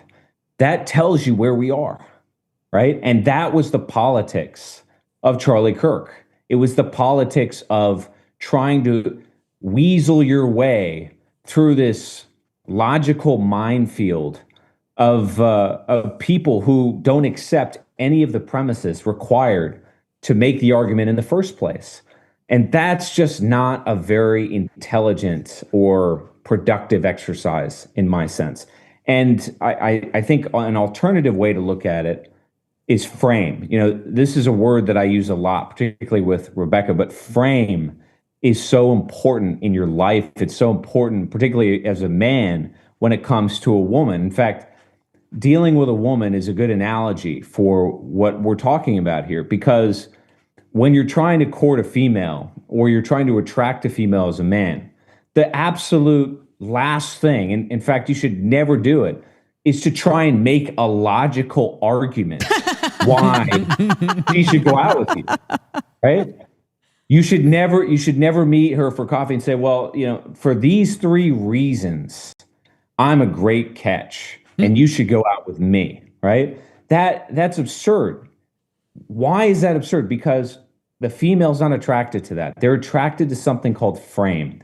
And frame is an unspoken interpersonal dominance. It's a kind of essential power that emanates from who you are. So you don't have to validate, you don't have to justify your point of view, your value system. It's not to say that it's anti-intellectual. It's not to say that there's no place in society for discourse. It is to say, however, that we were so defenseless. We are so defenseless at this moment in time. If we are to try and meander through this morass with a logical framework against people that have weaponized logic against us and ultimately will kill us if we do not have that sense of frame. Frame is the key to reestablishing our dominance, our control, our self-confidence, such that we don't have to justify why we think what the hell we think, which is a lot of what Charlie Kirk engaged in. And yeah, maybe it was effective on margin to some degree. Maybe there were some minds that he changed. But my guess is that by the mass, that just wasn't the case. What we need instead is more resilience, more aggression, more self-confidence that's derived from that frame that says, I don't have to validate why this cathedral in Budapest is as beautiful and virtuous as it is. It is those things, just as the United States is my country, right? I don't have to justify to Mehdi Hassan why I'm an American and he's not. It is what it is. And I think that's the mentality that we need to adopt going forward. That's the lesson that we need to take from this tragic event, not some ridiculous marketing ploy in a tawdry memorial designed to raise money. Yeah. Absolutely. That's a relief because I'm tired of justifying myself. By the way, shameless plug, go follow my Instagram. But yeah, these are some photos that I took. That's the Parliament building in Budapest. That's like the bridge over the Danube. Did you go after Brittany's wedding? No, this was a separate time that I went on my own. Of course, it wouldn't be a real visit to, it wouldn't be a visit if you didn't go check out the shoes. Okay. Some brass shoes. Yeah, really. On the Danube. But yeah, there's another beautiful sunset in Hungary. By the way, Hungary, only place I've ever been fucked over by a gypsy. Seriously? They stole one of my cameras. Gypsies are so bad. You do not leave any, your wits must be about you at all times in Eastern Europe because these people are different. They are different. Hungary was amazing though. It's such a beautiful country. Get your last minute super chats into the backlash.net/super chat. We would really appreciate it. Let's talk Atlas. Yeah, well, we should. What was this thing that you sent me earlier about Scott Bessent, Cam? We're going to have to bail out Argentina. Yeah. Argentina's currency is melting down. And it's worth noting that Milei, who was elected, I think, a year and a half or so ago, his plan was to dollarize the Argentine economy, which has been tried and failed before, by the way. But basically, he's a sellout to the Western bankers. And as a mechanism or as a means of courting more IMF loans, he actually sent some of Argentina's gold to the Bank of England, right? So I guess what's happening here, folks, is that the dollar around the world is beginning to blow up. The UK economy is on the verge of collapse. The parliament, the Starmer government is running out of money by the month. The same thing is happening in France. The same thing is happening in Germany. And who holds the liability for all of that? The United States, the Treasury Department, and the Fed, because this is all the euro-dollar system. And remember that it's all a network. So we've got to keep people in the network. That's ultimately why we have to bail out Argentina. And I got news for you. It's not going to work. The dollar is dying. That's why gold is rising. That's why there's new currencies or new forms of money like Bitcoin. We are entering into the debt doom loop. We cannot escape from it except to see the destruction of the dollar and the beginning of something new. That's where we are. Yeah, and I completely agree with you. And that's one of the best reasons why I know when you look at the chart, right? Like, let me pull up, I'll pull up the chart on gold. That gold silver ratio just keeps going up. It keeps going up. We're about to hit 91 again. So like when you look at the gold chart, you're looking at it like, why would I buy this? But here's the thing, it's going to keep going up because we can continue printing more money, and we're going to have to, especially if we're not just responsible for our own debts, but now we're going to be responsible for fucking Argentina and basically half of the free Western world. So protect yourself by going to atlasbullion.com/backlash. They have the best prices on gold and silver. They've also got these subscription programs for as low as $55 a month. You can start stacking silver. You could start stacking gold. I think that is as low as $200 a month. Now is the time. This is not going to end well. This whole situation with the Fed, with the money printing, is going to get worse. Right. It's going to get worse, and it's going to get blamed on something that isn't the economy. Yeah. Oh, right? absolutely. There's something coming down the pike. It's going to be war, a false flag, something, but we're going to bottom out. Right. And it's going to get blamed on anything other than the system I know itself. that Atlas is an ad, and so people turn off their brains because they think that we're just shilling. But I'm pretty not sure actually shilling. I mean, we are shilling, but at the same time, I'm pretty sure that all of us are stocking up on precious metals right now. if you're not, you're going to be left behind. If you're saving in dollars, you're going to be left with a bag of shit. At the end, in 20 years, 30 years, when your kids are getting ready to like graduate from high school or college, what are you going to have to give them? Yeah. At least if you go to atlasbullion.com/backlash, you might be able to give them some gold, give them some silver, help them start their lives off not in debt with real sound money. So please Let's visit do tallow Atlas right now Bullion. too. Absolutely. North Idaho Tallow Company. If you are tired of shitty skincare products owned by BlackRock, packed with chemicals you can't pronounce, North Idaho Tallow Company might be for you. They've got soap, balm, lip balm, no junk, zero junk, time-tested ingredients, bioavailable nutrients that your skin actually needs, no fillers, no endocrine disruptors, just rugged, reliable skincare that works. And they're doing free shipping on orders over $100 right now. And I smelled their September Soap of the Month Club. It's amazing. It's fantastic. Very piney, very clovey, but very fall, autumny. It's nice. I got one of those candles. Oh, yeah? It's money. It makes my whole house smell like I'm so much richer than I actually am. And there's no soy. Really? In the candles. Oh, that's good to know. Right, I had no because idea. apparently there's soy in some candles. I'm fine with that because you're not eating it. I think that there might also be soy in this candle. What is this? Is this because Which is for Rebecca. It's my birthday? Because it's her birthday on Friday. Oh, thank you. Happy birthday, Thank Rebecca. you so much. Forever It's my 21. birthday. Yeah, I know. It's my birthday on Friday. Happy birthday to me. Is this, what Do is I have this? to sing? Did we get enough super chats for me to sing? Oh my gosh, this is beautiful. Did your wife make this? Yeah. What is it? It is. What is it?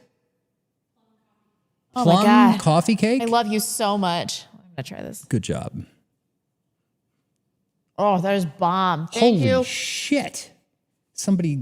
We got some big ass super chats tonight. Wow. I'm supposed to be fasting, but I don't care. Yeah, sorry to ruin your diet, but happy birthday to Rebecca. Send your birthday super chats at thebacklash.net/super chat. That is so good. How did she make it so moist? Moist. Well, she made it and then froze it. I don't know. For so much. Locks it all in. Thank you, guys. I'm turning 23 for the 15th year. I never ask a woman her age. Something like this.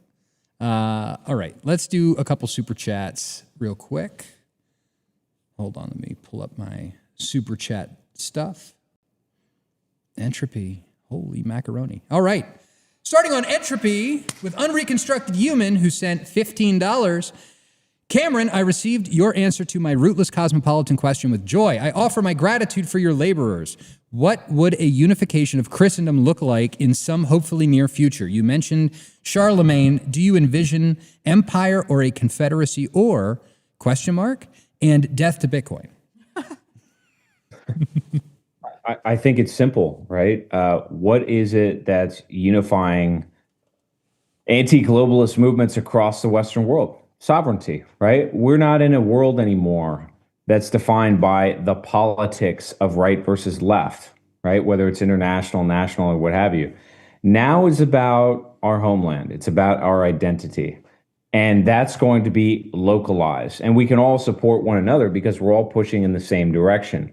What I think Charlemagne represents today is a sort of Western reorganization, right? So we need a new vanguard. We've talked about that, but what does that mean?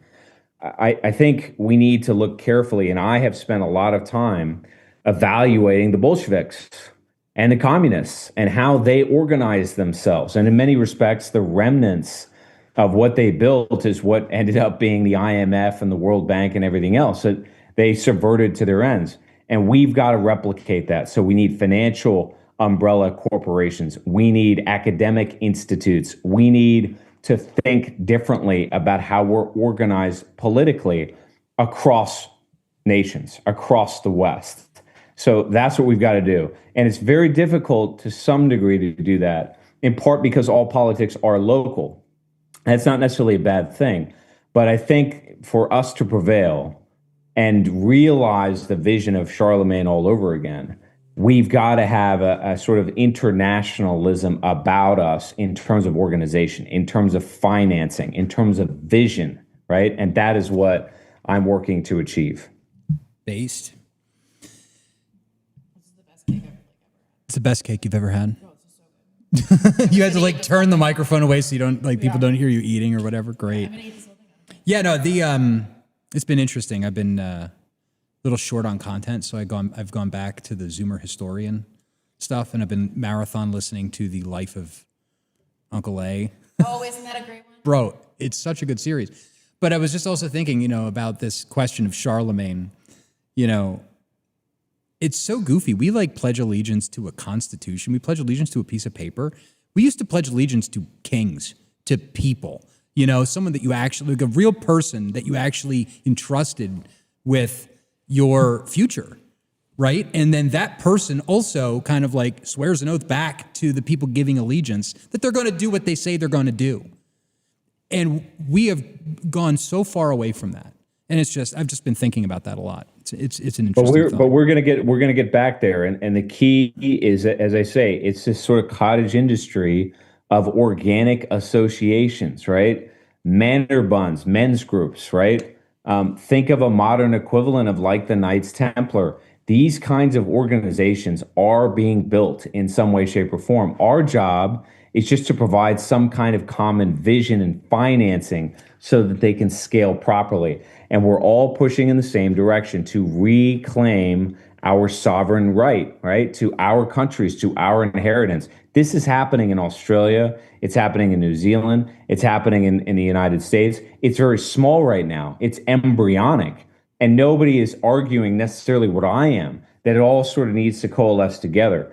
But I think we're going to get there because the parasitic forces arrayed against us, these NGOs, the banking system, right? These nonprofits, they're all of the same stripe wherever you go. So if we fight them in New Zealand, we've got to fight them in the United States, we've got to fight them in the United Kingdom, et cetera, et cetera, et cetera. Not to spend too much time on like one super chat or whatever, but like I've been thinking about this too. Like the other night I was like sitting at my computer, my wife comes around. She's like, "What the hell are you looking at?" And I was like looking up like the Knights of the Order of Malta, right? And I was like deep diving on the Knights of Malta. And it turns out that like they have a level of sovereignty among the Knights of Malta where not only do they have their own bank, like think about the Vatican, right? As a sovereign entity, it's a city state. They have their own banking. They have their own passports and all this. So does Knights of Malta. You can get a Knights of Malta passport.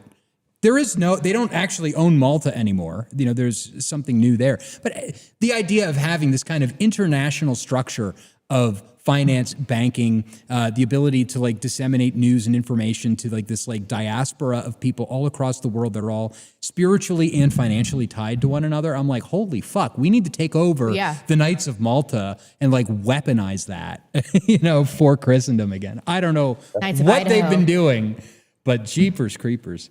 All right, moving on. Queensboro Bridge Enjoyer sent $10. I would like a future episode about the Oklahoma City bombing. For viewers not familiar with Oklahoma City, check out videos by Devin Stack and the Corbett Report, along with a documentary called A Noble Lie. A lot of recent events, including feds undercover in churches, make sense after understanding Oklahoma City. Yes, and also, I had a very good email. Somebody suggested that I make a book club thing, and I just don't know how to monetize it. But we do need a place on the website to list books that we recommend. One of those books, speaking of Oklahoma City, is this one, The Committee of the States by Sherry Seymour. I was in touch with her about 8 months ago. Maybe we could get her on the program. There's a picture of her on the back. She was a private investigator for Oklahoma City. Like she was there investigating it. She also lived in Post Falls, Idaho. And oh, really? Yeah, she, from what I understand, even did some work in Richard Butler's office. So she's got some interesting stories to tell about that whole Oklahoma City thing. And I don't think we're done with it. No. The people that were behind it never held responsible, just like 9/11. Some of them may even be the same people. Good show suggestion. Unreconstructed Human sent $10. Adding to what they said, Scripture is clear that forgiveness requires repentance. Only the Holy Spirit can produce repentance in someone's heart. So is praying for the Spirit of work in their hearts to produce repentance. God isn't going to forgive people without their repentance. True. God's love is, in fact, conditional. And it is that you have to love him back. He doesn't save everyone. Gaza Derangement Syndrome sent $10. I don't understand why you guys are trying to disassemble the right-wing pipeline. Surely you don't think all or even most of your viewers started that way. Most started in politics with Shapiro, Kirk, and Crowder and then moved right from there. So why shit on the process? Blonde. Well, I think that I'm concerned that people are going to get stuck in constitutional conservatism. Yeah. You know, I'll take every opportunity I can to shit on Matt Christensen. But what happens to a lot of people, this has happened to Tim Pool, is that you reach a point where you're hitting all of these notes that the people want to hear, and you take a principled stance and you become entirely inflexible because you're a constitutional conservative, and the next step beyond that is too scary. People get stuck there. So the transition between constitutional conservatism and racial awareness and being in the dissident right, I don't think that a lot of people get there. I think they get stuck in this cul-de-sac of constitutional conservatism. I mean, how many people do you think make it out percentage-wise? I'd say it's like probably like 1 or 2%. I was thinking 10% tops. Yeah. Well, I mean, and then even the burnout from getting used over and over again like a dirty rag. Every time we need to elect a new Republican, spokesperson. All right, it's the most important election of our lives. Come on, get out here. And I know a lot of really good people that live up here that are, they were radicalized by the Randy Weaver thing. Yeah. Like old 65 plus people that have been around for a while, and they just get burnt the fuck out, and they just tune out. Yes. Yeah. And they go tubing, they go rafting down the river. And yes, that's exactly it. I mean, the step beyond constitutional conservatism is scary because it undoes your entire worldview that's based on equality and opportunity and your perception of freedom. And so it just uproots that because you have to accept that people are born unequally, that there are differences that we need to accept about people. And that is just too much of an affront to their belief systems. They just can't do it. Yeah. Well, the other thing is that the premise of this super chat is a premise that I've attacked as vociferously as I can. And that is that people are rational.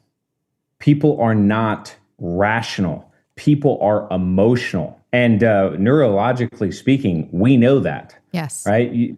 The portion of the brain that calculates and decides based on risk is emotional.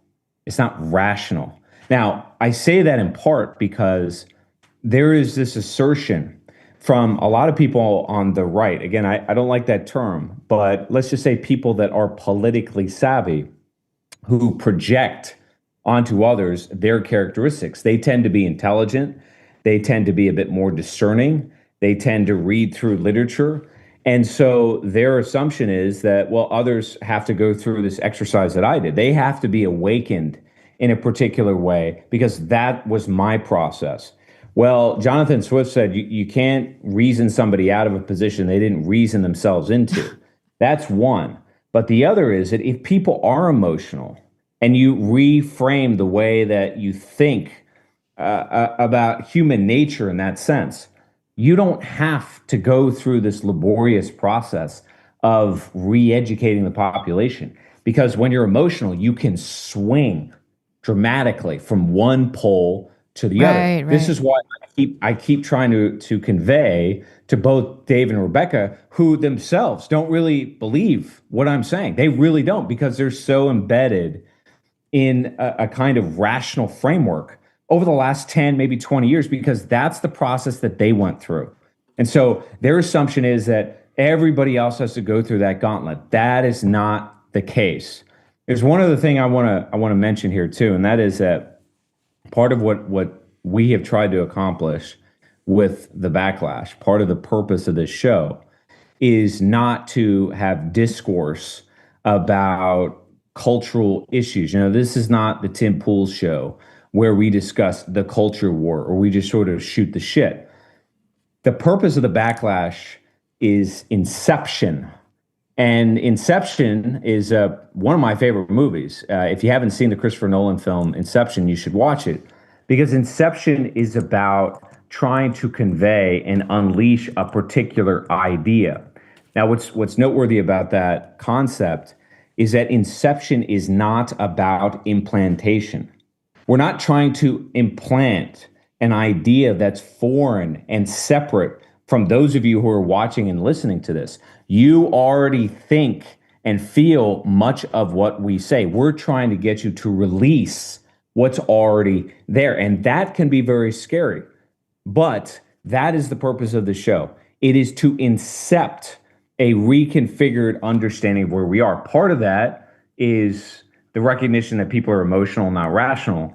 But a lot of it is also that we need to reframe the way we look at things, right? The politics and dialogue are over. We're now in a kind of meta-politics, as I call it, right? Something different. We don't have to vote for the Republican Party in the hope that somehow we're going to change things. No. There will be other ways, alternative routes, new movements, right? Second, that America is not necessarily declining, but we're transforming, right? That conservatism, as Dave said earlier, is dead, but nationalism, which is a far more powerful force, by the way, is ascendant, right? That change does not come from inside the system. This is something I try to tell people all the time. You don't change a corrupt system by becoming part of it. You let the corrupt system burn itself out. And that's not always an easy thing to do, but that's a better path to take. Another is that elites react rather than dictate events.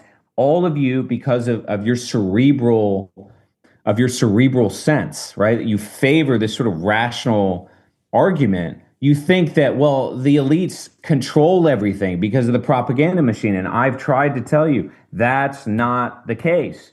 Elites are spending most of their time reacting to what's happening. They're not in control either. So all of these ideas, discussion of the JQ are designed to empower you, not to disempower you, but to teach you that you've got to let go of this false framework that to some degree you, by virtue of being an intelligent person, have fallen victim to, because it's just not how most of the world works. And that means that everything that you're accustomed to that's been ruined and destroyed for the last several decades can change, and it can change in lightning speed. That's reassuring, but we do have to abandon reason and rationality as a way to convince people, because we do that on the right all the time. That's what Charlie Kirk was trying to do. That's right. It's just not going to happen. The time for debate is over. Although I don't remember who you quoted. Was it Nietzsche that said that the debate is the last step?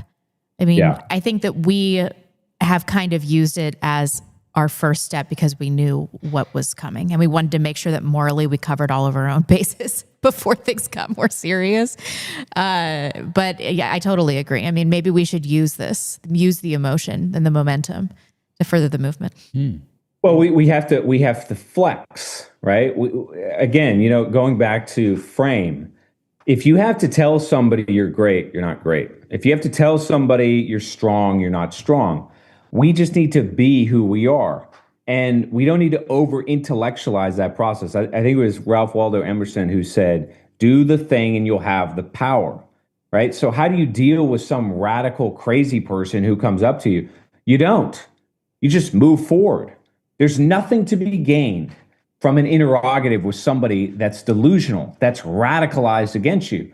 Instead, you simply maneuver around them. You let them self-destruct, and you consolidate with other people who are like-minded. And the more that person hectors others, the more will flock to our side. And that's what's happening. That's why I said earlier, Rebecca, this tragedy of Kirk has been a wake-up call, and it's going to add to our rank and file. Cameron, you are so right about that. Why are you laughing? Because I was thinking of a particular person who has been a group of people who have been so adamantly attempting to try and kill the Groypers and kill this new right-wing emerging thing, right? And I'm thinking specifically of Pastor Paul Van Noy, his associate pastors at Jason Wilson or whatever, and the people over at Candlelight Church. They have gone so far out of their way to try to punch us to the point of like having sermons about us, Wednesday night learning sessions and question and answers about us. And the harder that they are trying to fight us and fight, you know, this alleged whatever they think is going on, they have alienated their own base to the point that there are Groypers at that church now that were not Groypers until Paul Van Noy opened his mouth. He turned them into this. And it's gotten so bad that, you know, with what Cameron is talking about, it has gotten so counterproductive for them. Somebody sent me an email with this website. You've got to go check it out. Candlelightrevealed.org. This is I don't know who put this together, but they went through their own words and have all kinds of transcripts. I'm sure it's somebody in the congregation. I bet it's somebody that left his church. And look at this. You can see his anti-Catholic attacks. The Roman Church is satanic. That's it's a what he damned looks religion. Like? Roman Catholicism is satanic. It's focused entirely on death. The Roman Catholic Church is cursed. And that's coming from this guy, Paul Van Noy. By the way, Paul, if you want to come on and defend your position, be my guest. I would love to donate one of my Mondays. Don't make me talk to this guy. That would be, I think it is the right thing to do. But yeah, please check out candlelightrevealed.org. And I'm sure that you all have a church just like this in your hometown. I'm so glad because he's such an asshole. People are always sending me stuff that he says about me. I'm like, who is this guy? Why does he keep talking about A wise man once told me, if you wait by the side of the stream or the river long enough, you will eventually see the bodies of your enemies float by. Yeah, that's right. So true. So true. Judge Lott sent $10. Hey, I signed up for the monthly recurring $10 donation directly on your website instead of Subscribe thank you so much. Because I assumed you keep more of the money. True. Does this subscription tier get me nudes from Dave in my inbox? Well, Dave will send them to you for free. Listen, feed pics, complimentary. Yeah. No problem. Just shoot me an email, info@thebacklash.net. And Cameron's are a little bit pricier. Feed pics? I just want to be clear. Yeah, that's what he said. Yeah. I'm joking. Dave has Frodo feet, so I don't think you want to see that. You know, I've never seen your feet. Maybe you do. I've never seen your feet, but I can imagine that they're Frodo feet. I keep my toenails clipped. Let me just tell you. Are all of your Have you ever toes seen the same someone length? with Frodo feet? I used to room with a guy who had Frodo feet. It was just, man, it's disturbing. Oh my God. I bet Cameron's second toe is way longer than his big toe. Is that a thing? Does that tell you? What's that? I think my big toe is bigger than the other. Is your second toe longer than your big toe? Yeah. I have my middle, or I guess it would be not the big. It's your Frodo feet. Okay, look at this. They have a little bit of webbing going on. Oh, wow. Yeah, it's a sign of intelligence. I am not taking my shoes off. No. We're not comparing. You know, feet. Dave, if your hand is bigger than your head. Is it like that? Something like that? Gaza Derangement Syndrome sent $10. Also, why do either of you think you are qualified to say what advances Catholicism? Tim Pool has done more to advance Catholicism than you guys have. You have never mentioned the Zuccato, the Catechism, or the Crozier. You, for some reason, refuse to have on any Catholics besides Father Maudsley. Not Tim Gordon? Okay, first of all, buddy, Mr. Gaza Derangement Syndrome. I'll have Tim Gordon. No. I will have you know that Zuccato is a Italian food brand. What you were trying to mention was the zucchetto, or the tiny skull cap that the bishops and pope wear. And it is named after a zucca or pumpkin. What has Tim Pool done for Catholicism? Right. And also, I am basically Catholic in name only. It's a struggle to get to church once a week. I know like nothing about Catholicism. Everything I know about Catholicism is from, I'll have Tim Gordon on. Dave. We squashed our beef a long time ago. You guys had beef? Yeah, it was because of E. Michael Jones. He was doing a show. Tim Gordon was doing a show with Taylor Marshall. And somehow they had like snubbed E. Michael Jones. And so I was actually in Europe at the time doing some of this Budapest stuff. And E. Michael Jones calls me up and he's like, you got to make a video going after these guys, blah, blah, blah, blah, blah. And I'm like, all right, fine. I guess I'm fucking starting a war between us. Okay, so it wasn't your fault. And so I was following orders. I was just following orders. Okay, Tim, I love you. Taylor Marshall sent me advanced copies of his book to review the cover art. So I don't know. This seems like rage bait. I think it might be. But anyway. To get you to talk about Catholicism. Does this mean we have one of Tim Pool's people in our chat? Why are you watching? Yeah, go watch. Well, that's okay. They can watch. That's a good thing. They should watch our stuff. Yeah. Paulie B sent $15. It's been 2 weeks since Charlie Kirk was murdered. Itself right on the heels of Irina Zarutska. None of us know how to say her name, yeah. Irina Zarutska's gruesome murder was revealed in greater detail. Per Sam Hyde, this moment has been categorically squandered. The hour is late. We're doomed to fight in our time. I unfortunately think you are completely fucking right. We are going to have I'm happy to see people continue to talk about her. We are going to have a fight in our time, and that's not going to be good. Switching over to Power Chat, if my computer will cooperate. There we go. There we go. There was one other $5 super chat, but per your orders, I'm not reading it. Sorry, guys. The show's just getting too long. Reinhardt sent $10. Thomas Rousseau interview. It's time. Okay. Okay. I've got no issues. We can make this happen. Do it. Monday is going to be so awesome. I'm so excited. I am dreading it now. Why? Don't wake me up on Monday. No, it's gonna be amazing. Book Track Groove sent $10. Blonde, you should test it and get a few euros, Czechs and Finns fried pork. What? I'm wondering if that was like a follow-up from another super chat that I missed or something.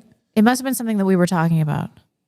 No, that's literally the very first super chat in there. Holy shit. Yeah, hey, why don't you just send a non-super chat and tell me what you're talking about? Because I do not know. Yeah, send it. She's watching the I'm chat watching the actively. Chat. I don't get that, but okay. The one who trucks sent $10.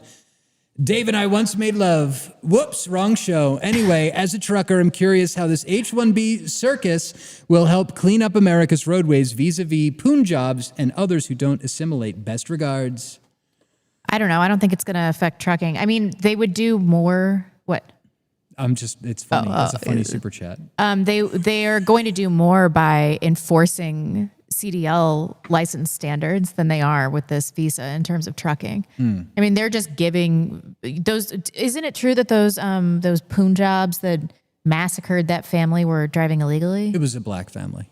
Oh, was it? It was. They weren't Americans either. Ooh. They were like Sudanese refugees. Wow, that's peak America. Yeah, right? we talked about that a little bit. Did we? I thought that makes it okay. It's not okay. That could have been a white no, family. It's not okay. Okay. I just care less. But it was, it was definitely a Punjab truck driver decapitates family of 3. What city was this? They weren't even American citizens either. They were here illegally too. Wow. The whole thing just, what a mess. America. But yeah, what's happening is these truck drivers are getting their little like license tag or whatever, and then they're giving the tags for the trucks to other drivers that don't have their CDLs. Because all you really need is this, I guess it's like a number on the back of the truck for when you go to make the drop-offs. Yeah, it's a mess. They should be pulling these people over, rating them. But, then if we did that, we'd have supply chain issues and it would, collapse the whole fucking house of cards all over again. Anyway, Book Track Grooves. Someone says they were Haitians. Is that true? Yeah. That's what it was. Oh, they were Haitians? The ones in the van that got decapitated for driving under the truck that was blocking the highway. I'm just deciding how much I were Haitian. care about this. Yeah. The driver of the truck was a Punjab. Interesting. All illegal. All of them illegal. And of course, we had to deploy a fire department, police. We had to tow the truck. We had to clear off the highway. None of this would have happened if those people hadn't have been here. Indeed. Book Track Groove sent $10. Whoever brought that cross on a wheel are the same cringe people from that did it with George Floyd. There were no scriptures at that funeral. Jesus politics is heaven, not on earth. Jesus politics is in heaven, not on earth. Oh, yeah. It was so performative. I disagree with that a little bit. Thy kingdom come. Thy will be done on earth. I'm talking about the cross. The guy with the massive cross at the Charlie Kirk Memorial. Oh, I missed that. A huge cross, just wheeling it on his back for like hours. Okay. Some people do that. There's a guy that does that in the Coeur d'Alene 4th of July parade, and I like him. Is he insane? He's a Zionist. Thunderstorm 9 sent $5, so I'm not reading that live. Thunderstorm 9 sent another $5, so now we're at 10. Do I read both? You read one. How about reading one? We've hit the threshold. Yeah. Okay, I'll read this one. The right conserves what the left establishes because they are two sides of one. Yes. I agree with that to some extent. Yeah. Yeah, in our current politics, I think that's exactly right. Yep. Anonymous sent $10. Erika's choice doesn't absolve him or any of the other murderers. Strong or weak, it's irrelevant. We can't allow them to kill us all. Both sides celebrated Charlie's death, saying one side was bad, but profiteering from it and cucking him isn't. I don't understand this. I need to say that one more time. We can't, both sides celebrated Charlie's death, saying one side was bad, but profiteering from it and cucking isn't. Yeah, no. Bro, yeah. Both reactions, the celebratory response and the, hey, give me money response, both of these are bad. All right, I'm reading it. He sent like $5 super chats. What am I supposed to do? Thunderstorm 9, $5. The Zionist got a kosher Jesus figure to use as a propaganda tool to strengthen the Republican Party base. Absolutely, yeah. And I'll finish it off. It's gonna work. Another $5. How dangerous is McDonald's Christianity? Yeah, I'm worried about that. It's dangerous insofar as it pacifies you. It makes you think that your salvation is guaranteed. It makes you not look out for your actions, your words, what you're doing with your time during the day. You're going around paying some guy $400,000. By the way, Paul Van Noy, I've heard makes $400,000 a year at Candlelight Church. I want to make $400,000 a year. But I mean, imagine, it's like we make like what? Like 15, 20 grand a year? Yeah. This guy's like weaponizing his entire church and holding like Wednesday night sermons about us, and we're like barely pulling down like $30K a year. One day, Are you fucking kidding me? A billionaire will watch our show and will give us Bitcoin. They're already watching. all of this is just empty calories. Yeah. And empty calories are fine if you're properly nourished. But if you're not, then empty calories don't mean shit. Yep. And this country's in trouble. We're hurting. So I don't think the theatrics that we saw from the memorial service or whatever the hell that thing was, that's not going to work. I think it lasts a week in the news cycle, maybe less. Yeah, I think you're right. I think it'll fizzle. Thomas Moore sent $10. Why would Christians back Islamist rule in the Holy Land? Groups like ISIS and the Muslim Brotherhood burned churches, erased history, and drove Christians out. Whatever its flaws, Islamist control risks erasing our faith's holiest places. But same with Jewish control. Where have you been? Have you looked at the population statistics of Bethlehem? Have you looked at the way that the Israelis, the Jews, have like driven Christianity out of Jesus's birth city? Are you paying attention? Is your head in the game? I don't think it is. Thomas Moore. Sorry, I didn't mean to go so hard against you. Thank you for the big super chat. Sorry. Son of Sam, 71, sent $10. You should do a stream on the Spanish Republic in the 1930s. Yeah, that'd be great. Hasn't Pete Quinones done that? We did that a little bit, but we could have gone deeper. Well, if you give it 6 months, you're about to see the same thing happen in Spain all over again. Yeah. So that's where we're headed. Pay attention to what's going on in Spain. It's very serious. By the way, the Spanish government has come out in condemnation of Israel. They're not giving them aid, equipment, or anything of that nature. And I think they've recognized Palestine. I think Australia did as well recently. I mean, the momentum against Israel is it's immense at this stage. It's too late for that state. I don't think. What is it, Dave? That 80-year cycle? Yep. I don't think Israel is going to make it beyond 80 years. Yeah. What, they have a year and a half, right? No, they have till the end of Donald Trump's term. Oh, okay. That's about it. 2028. They're in trouble, and they can thank Bibi Netanyahu for that one. Yep. JK with a huge super chat. $150 on YouTube. So much. We appreciate it. Love the whole gang. You all add something unique. Would love to get everybody's thoughts on Argentina and Trump's Russia comments. Well, we talked a little bit about... No. That wasn't Argentina, was it? Millet? Yeah. That's Argentina. I mentioned Argentina earlier. Okay. And the Russia tweet, but go ahead. Yeah, no, we talked about that a little bit. We can talk about it more. Well, I mean, the Ukraine thing, this is just another Trump failure. Anybody that you talk to in intelligence or military is going to say that 6 months ago would have said that there's no path for triumph for Ukraine. We're just pumping money into this. It's just so useless. It's just such a useless thing for us to do. And, you know, the timing is strategic for him to slide this under other things that are going on in the news cycle. Yeah.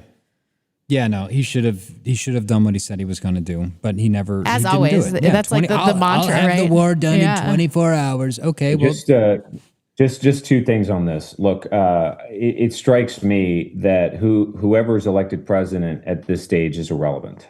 I fail to see much of a difference between Joe Biden and Donald Trump. I really don't. It seems to me that the CIA, DOD, AIPAC, that they're in the driver's seat and they're dictating foreign affairs, not just in Israel and the Middle East, but in Eastern Europe. And that means that Donald Trump, who I really do, deep down in his heart of hearts, I think he wants to end these wars. But I don't think he has the power. He certainly doesn't have the intelligence or the executive ability to end them. And so they're just going to continue. And what's really sad is that as devastating as the situation is in Gaza, and it's just, I was looking at images of Gaza today. It's unbelievable what is going on over there. It is morally unacceptable that we are providing the Israelis with armaments so that they can just murder people haphazardly by the tens of thousands. That's bad enough. But the estimates in Ukraine are that 1.5 million to 2 million Ukrainians have died fighting against the Russians, never mind the millions that have left that country. Ukraine's a big country, and it's basically been reduced to ashes because foreign powers run the United States. It's very, very sad. It's very, very alarming. And that should tell you that we need a fucking revolution. We need an overhaul. We need to get rid of the Republicans and Democrats, the whole gang. They're all corrupt. They're all part of the same incestuous system. And it's not going to change until we change it. Yep. Zeke High 1L sent $10 on Rumble. Are you serious, Dave? I don't know how to say that. Oh, I get it. Zeke Heil. Yeah, got it. Okay. H1. I'm not going to make fun of you because of the cake. 135? Is it 135 or 133 over here. 133, okay. I wonder if anyone else felt this anxiety from the assassination. As a law enforcement officer, it felt like the moment you realize there's no negotiation with a suspect and I'll have to use violent force to stop him. Yeah. That's it. That's what we were talking about. Dialogue being the penultimate stop before violence. We can all feel it. One thing to note on this, and I'm going to release a video on this on Monday, but at neo-masculinity. Part of the telltale signs of radicalization is that when compromises are made, that rather than mollify the opposition, rather than sort of bring them into the fold for compromise, whatever you give further radicalizes them, instigates them even more. And that's sort of the environment that we're in, right? So in other words, these people are so possessed, they're sort of demonic, that trying to accommodate them, trying to mollify them, that only makes it worse at this stage because it validates their insanity. It validates sort of demonic possession inside of them. So yes, you're exactly right. And see, Rebecca, this is what I was talking about, is Charlie Kirk getting killed does seem to be, as Dave said all along, does seem to be some kind of a watershed moment because it's waking people up. It's a wake-up call. Yep. By the way, a lot of former LEOs listen to this show. It's quite surprising, actually. I know of like 5. So it's fun. They know, but see, they were on the ground. They were doing the policing. Right. They know what happens. Yeah. They know the truth. Anyway, Book Track Groove sent $10. Candace Owens was always a grifter through her career. What is she selling and what she believes? What is her end goal? She is after the money. Totally. I mean, I was talking to my brother about this yesterday because I'm like, she's already so rich. Yeah. And he said for people that are really wealthy, it's not like there's a discernible point of satiety. Satiety, you mean? Satiety? Satiate? Yeah. Yeah. Have I been saying this wrong my entire life? Satiate. Nothing will satiate them.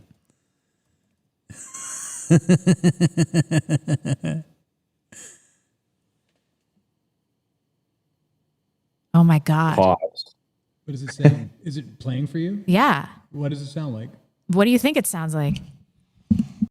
I've said that in videos. Play it. Why can't I hear it? Hold on. I can't hear it. Hold on.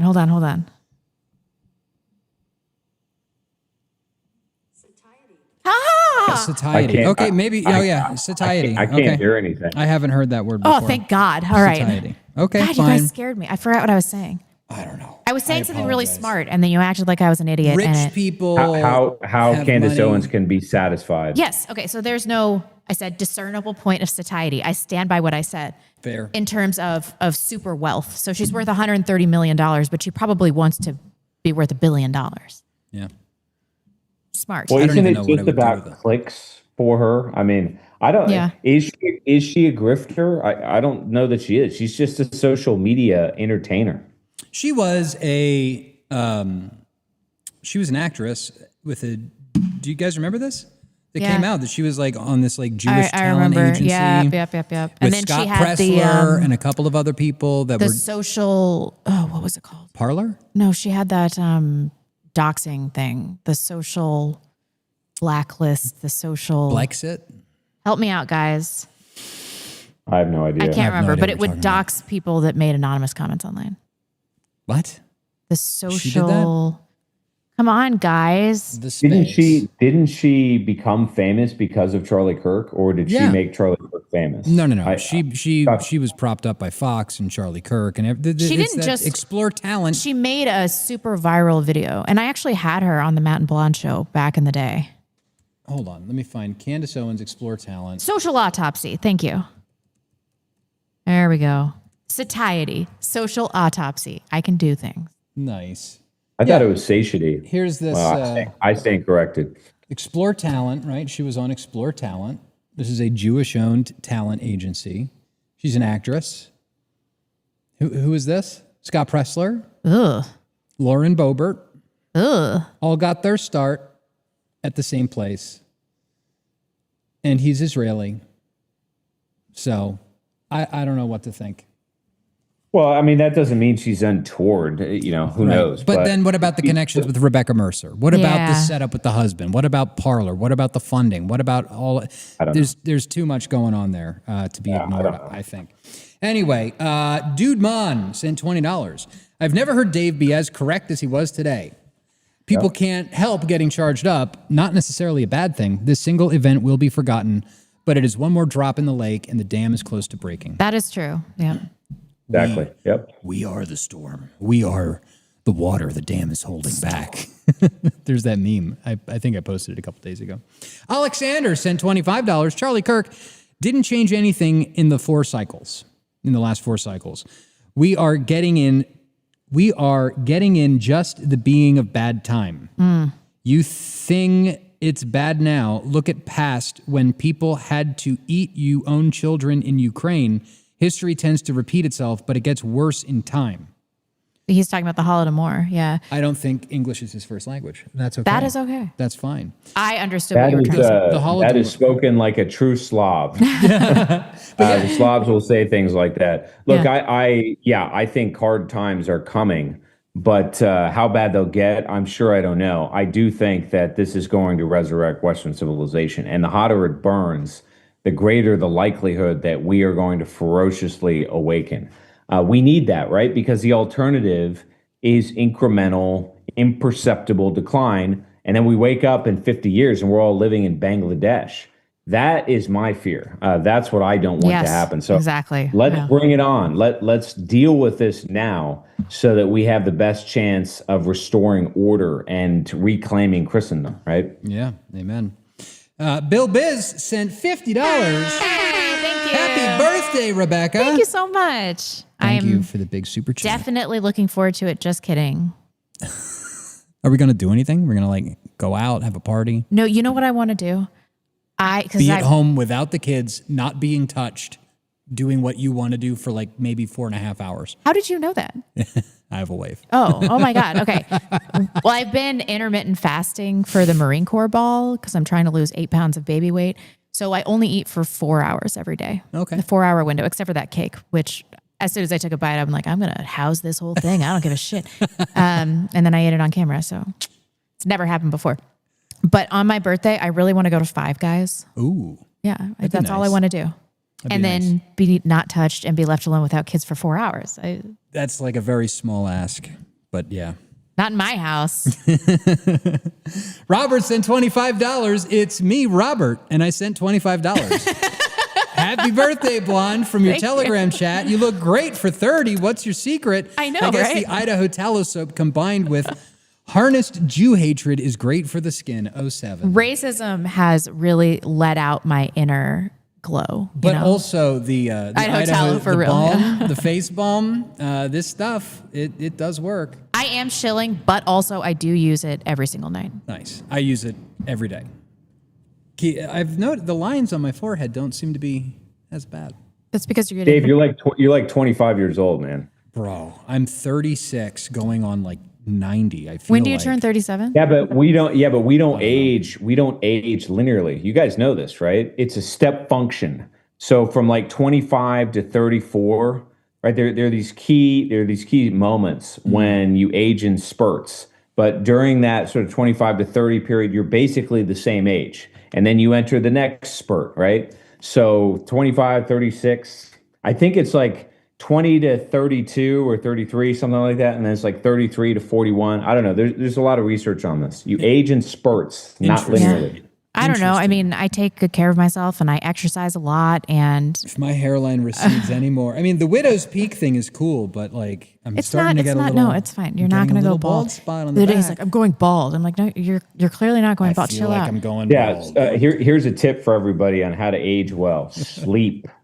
Get a lot of sleep. It's also good for testosterone production. Yes. You need 8 hours of sleep. Americans in particular do not sleep. Yeah. I mean, we're notorious for that. So make sure you get your 8 hours and take naps during the day. If you can, yeah. As much as you can. Get 9 REM hours sleep. is optimal. Is optimal, yeah.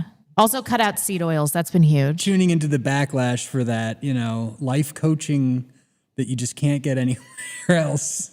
Yeah, no, that's true. Sleep. I mean, look how young Cameron looks. He just turned 70. Do you think we could charge like $5,000 on Minect? Cameron could. Yeah, maybe. We should. What the hell is Minect? What is that? I don't know. I just heard about it for the first time.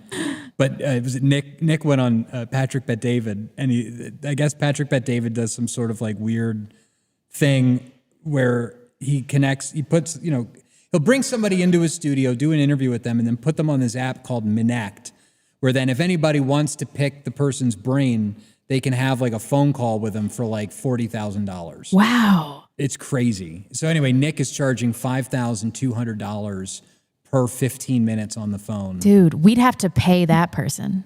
Yeah. Yeah. Nobody's going to win. Maybe Cameron. James Sullivan. Lots of people do that, though. That's not unique, right? That's not a new development. If anybody wants to send us money to talk to us on the phone, please send us. We'll do it. We'll do it. Absolutely. Sounds like a good time. James Sullivan sent $10 on YouTube. Get Martin and Brittany Sellner on. He just published a new book called Regime Change from the Right. I'd love that. I would like to read a copy. Is it in English yet? Yes. Martin has a Substack too. Mm-hmm. Oh, does he? I'll have to check that out. I only follow him on Twitter.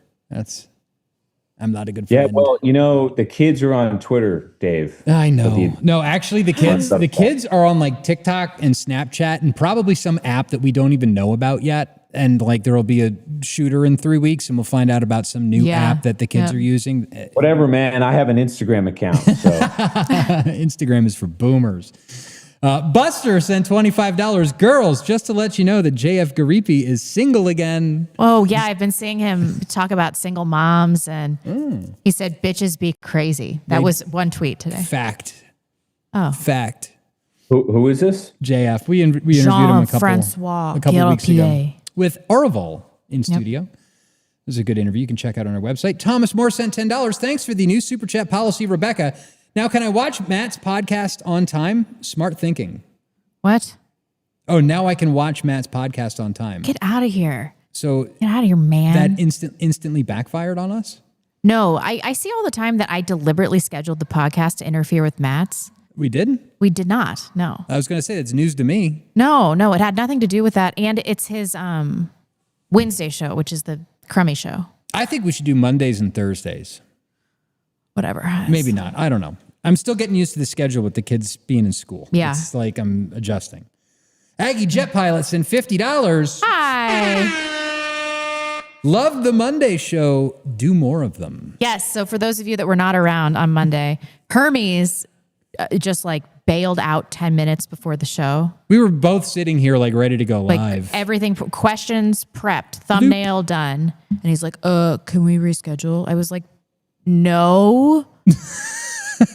And so Dave's like, we're just going to go live anyway. I'm like, no, we're not. And he's like, I'm just pressing the button. I'm going to do that. And then we're live. Yep. And then we had a pretty good show. I thought you guys were good. We had a pretty, I don't know how we it was managed great. to pull it together. A priest emailed me about it. He liked the show too. Yeah, really. So, I mean, hey, this is good. This is good. You spent like 10 minutes talking about how you don't like when I text you guys. Then, he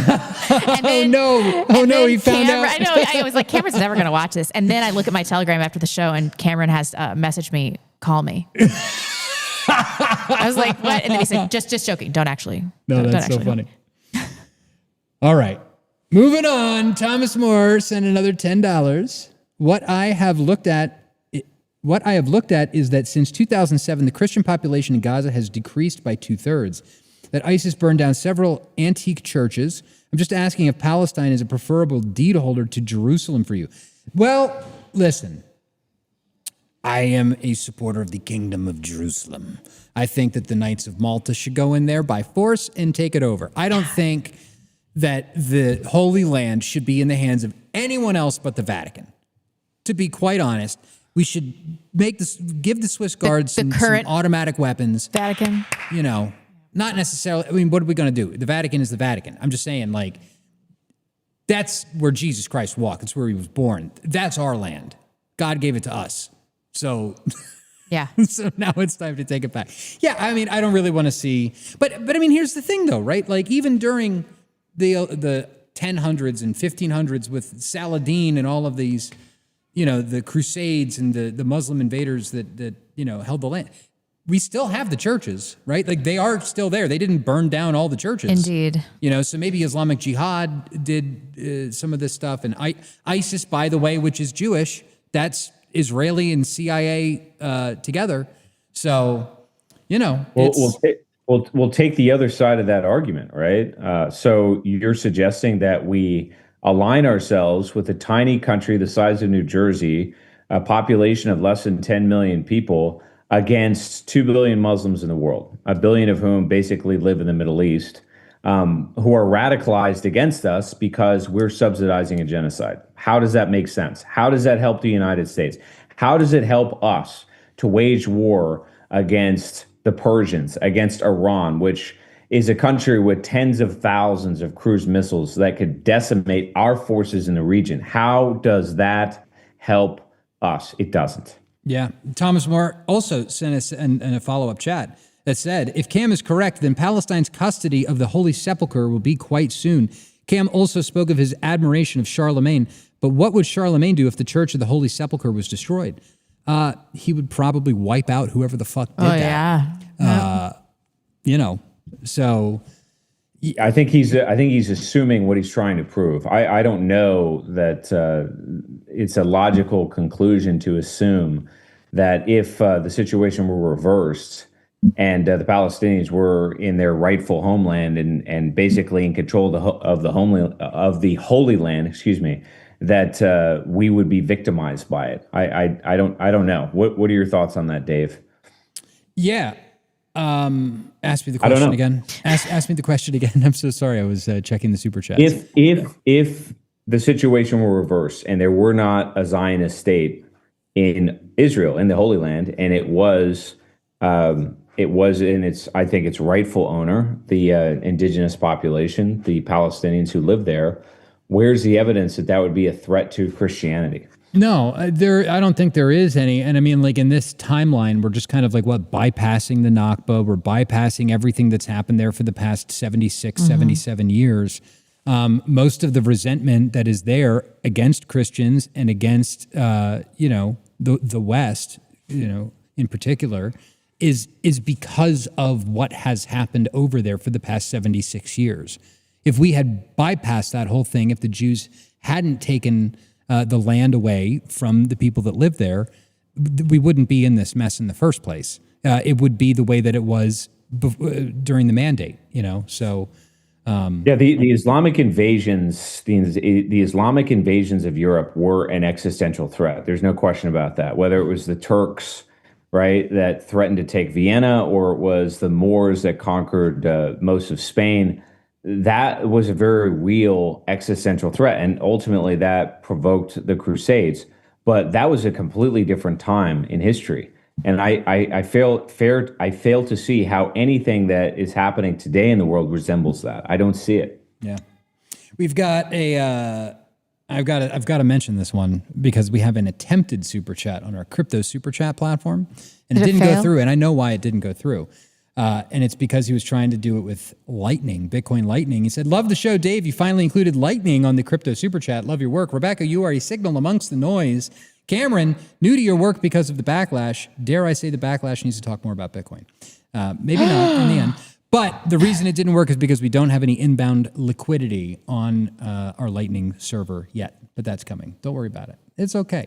Thomas Morris sent another $10. "I'm arguing we take a stand against 2 billion Muslims because they are proselytizing religion that redefines Christ. I think I would be victimized if the Holy Sepulchre was destroyed in response to Cam's question." I mean, listen.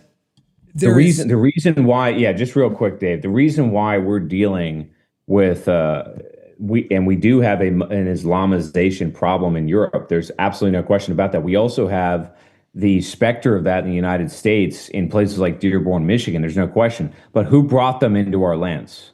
How did they get here? Right? That has a lot to do with the subversion of our government by special interests that brought them here, right? And we know who those special interests are. So it wasn't an accident that they showed up. Yeah, he sent back another $10. "The people of Rotherham, Birmingham, and Leicester and Paris would argue that there is an Islamic invasion of Europe now." I mean, yeah, I think that's true, but that's an immigration issue, right? We're not dealing with a caliphate that's threatening to invade all of Europe. This was a crisis that was manufactured by the people that dominate Western Europe and the United States. And again, we know who they are, right? Yep. This is the Zionist overlords that opened the floodgates and brought all of these people here, the NGOs, the nonprofits, all of whom facilitated this. And we have to expel these people. There's absolutely no question about it. But that is different in kind than the Crusades, 500, 1,000 years ago, all right? Yeah, and I'm thinking wasn't there even look, there is a massive campaign of anti-Islam, Islamophobia, whatever. And again, I don't like them. I'm not going to be holding hands with leftists. We're not going to make a reunification of Christendom by holding hands with leftists and Marxists and Muslims. That's just not how this is going to work. To the extent that there is any solidarity in this anti-Israel thing, sure, fine. That's a single issue coalition that can be used for that particular purpose. But yeah, he's conflating an immigration crisis, which I think is existential. There's no question about it. Yep. With the Bernard Lewis clash of civilizations. That's where that term comes from.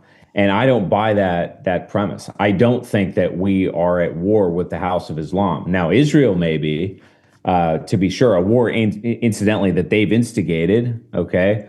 But the West is not. We have an immigration problem, and we've got to sort through that. But that is not a crisis or a clash of civilizations. The two things are not the same. No, we got another one back. Thomas Moore sent $10. "With all due respect, I don't know how to respond that Judaism facilitated Muslim immigration. At best, I could argue that Muslims have agency as well as other people. That said, have a good night. Good show." Thank you for watching. Thank you for all of your super chats. But if you do look into it, we covered the Barber Learner Specter piece a couple days ago. Look at who's making the policy. Look at who was behind the Hart-Celler Immigration Act. Look at Hayes. Look at all of these different Jewish NGOs that are out there bringing the refugees in, calling everybody that wants them out right-wing extremists. It is very clear where the push for Muslim immigration has come from. And it's a part of, if you read Kevin McDonald's book from Antelope Hill Publishing, Jewish psychology, it's a part of their Jewish group evolutionary strategy where they feel like a small minority in a population of Christendom. It's monolithic. There's a pope. There's, it's unified, and we are the outsider. The Jews are the outsider. And so they want to make the world more multiracial, multi-ethnic. So that they aren't the targeted minority group. They aren't the one targeted minority group. And if, it's not just Jews. There's Muslims and Hindus and Sikhs and this and that. And all of a sudden you get all mixed up and you forget what truth is. And you forget why you're here, right? And you forget that your people deserve a place to live too, and that you have the legitimate right to fight back for your homeland. Sorry, end of rant. Cameron, what were you going to say? Yeah, just two things on this.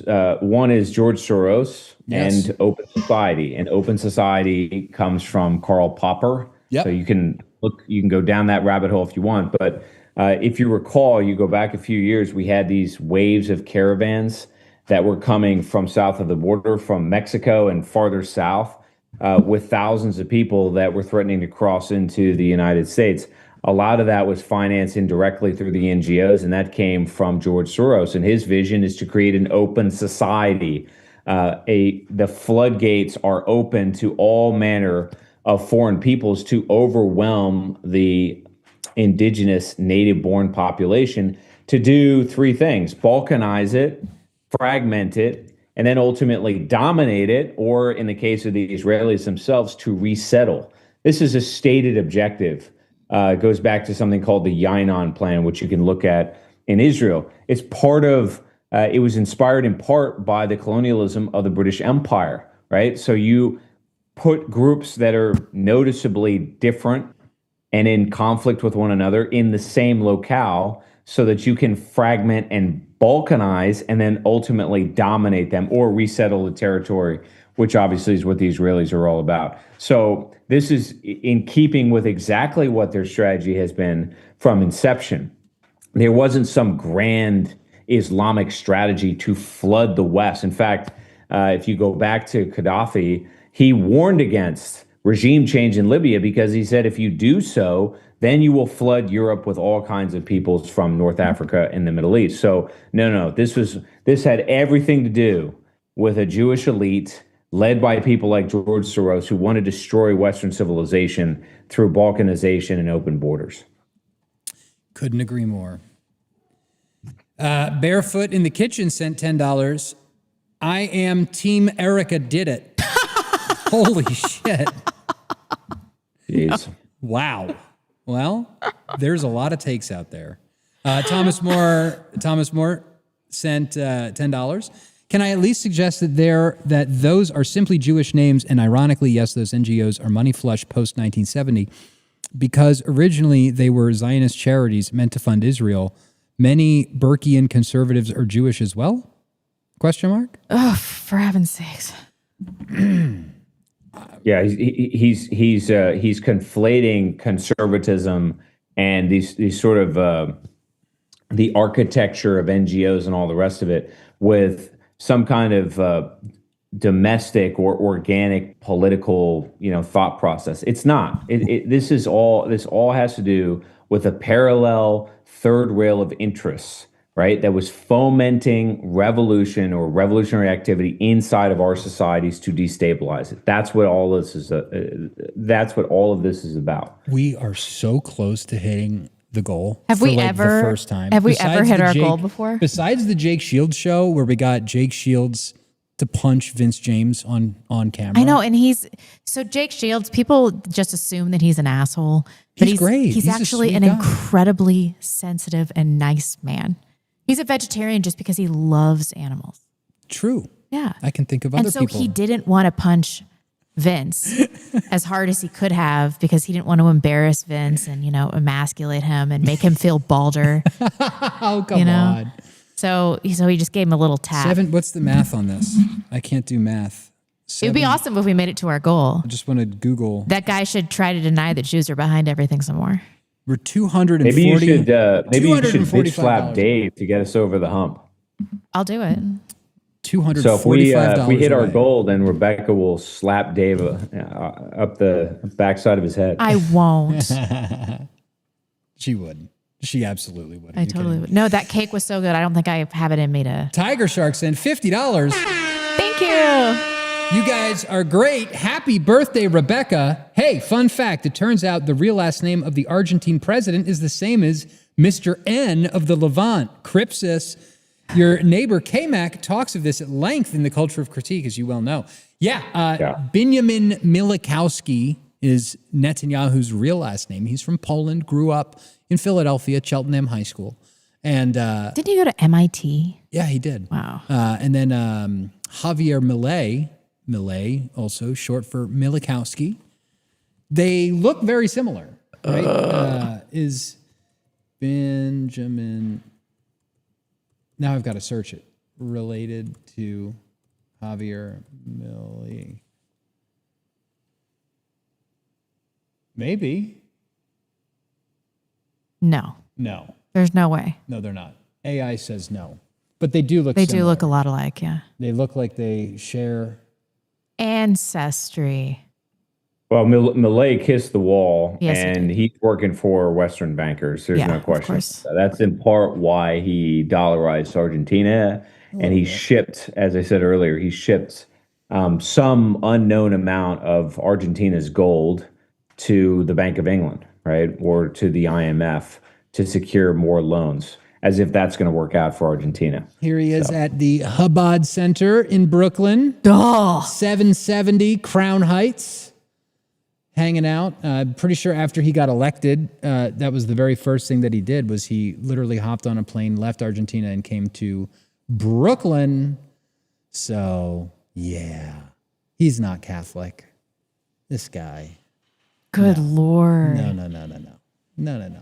And all the libertarians, the Lolbertarians. They're all like, oh, yeah, Milei, he's great, whatever. All right, we're shutting it down. Thank you so much. Wow, Great show. guys, I you've think been we actually got through all the supers. So generous. Did we do all the ads? We did not do the Antelope Hill. Oh, I did the in-kind ad. Let's do Antelope Hill. Holy shit. No, we hit it. JK sent $200. Goal hit.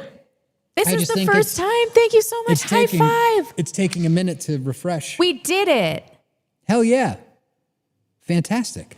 I'll be able to get my bank account out of the negatives. Bitch slap. Oh, there we go. Yeah. Go ahead if you want. I'm not going to do it. Just don't warn me. Just do it No way. completely.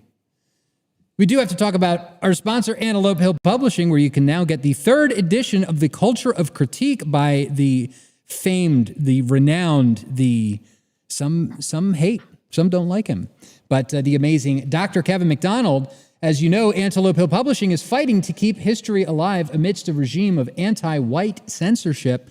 And they're publishing a new generation of dissident, radical, and right-wing researchers, philosophers, polemicists, and writers. They have an eclectic catalog that includes veteran right-wing authors and academics like Kerry Bolton, Dr. Ricardo Duchesne, and Paul Kersey, as well as newer figures like Lord Miles Routledge of Afghanistan, who we still don't know if he's dead or not, Josh Neal, Christian Secor, in addition to a long list of original translations or modern reprints of otherwise inaccessible historical works from eras such as fascist Italy, National Socialist Germany, and even medieval Europe. Their original works include groundbreaking investigations into the causes and funding behind transgenderism and the opioid crisis, books on Christian nationalism and American folktales. Additionally, Antelope Hill also contributes to the regeneration of our culture, the rebirth of our family values through their top quality fiction, including books like Let Them Look West and Worlds Separated, and a collection of beautifully and illustrated, wholesome children's books. Whatever your interest is, you're bound to find books that you like at Antelope Hill, all professionally published and with cover art that will grace your bookshelves. Help us and help our people by checking out companies that share our values and work to preserve the birthright of our history. Visit Antelope Hill Publishing today at antelopehillpublishing.com. 3 great books, by the way, right there. Yep. I don't have Nuremberg, but I do have Stimulosis, and I've been reading through that fascinating little piece of fiction. It's great. Thank you guys so much. I can't believe we hit our goal. That is so awesome. You're old now. I was old at 37. I'm the youngest person on this podcast. That's a That's fact, so yeah. weird, man. That's so Everybody weird. already knows that, Dave. Yeah, we I'm know. just reminding myself. We know. He's like, look at my glasses. Look at my cool glasses, my Bitcoin My members glasses. only jacket. Well, I'm only wearing this because you wore that on Monday. Yeah, I We've did. got to coordinate one of these days. You can wear your pink one and I'll. Should we all get pink ones? Yeah. Do we become like a gang like that, like a street gang? Sure. The We will pink- threaten no one. The pink members only. Elton John has aged in reverse. I'm going to start calling you Benjamin Buttons, Dave. I like it. I like it. Oh my Thank you all so much for joining us, for helping us hit our goals. I can't believe it. We finally did it. We're coming up on a year on this show. So this is we're very, very grateful. Please check out all of our links at thebacklash.net. We'll see you on Monday for a roast of Dave with Adam Green and Black Pilled. Looking forward to it. Bye guys.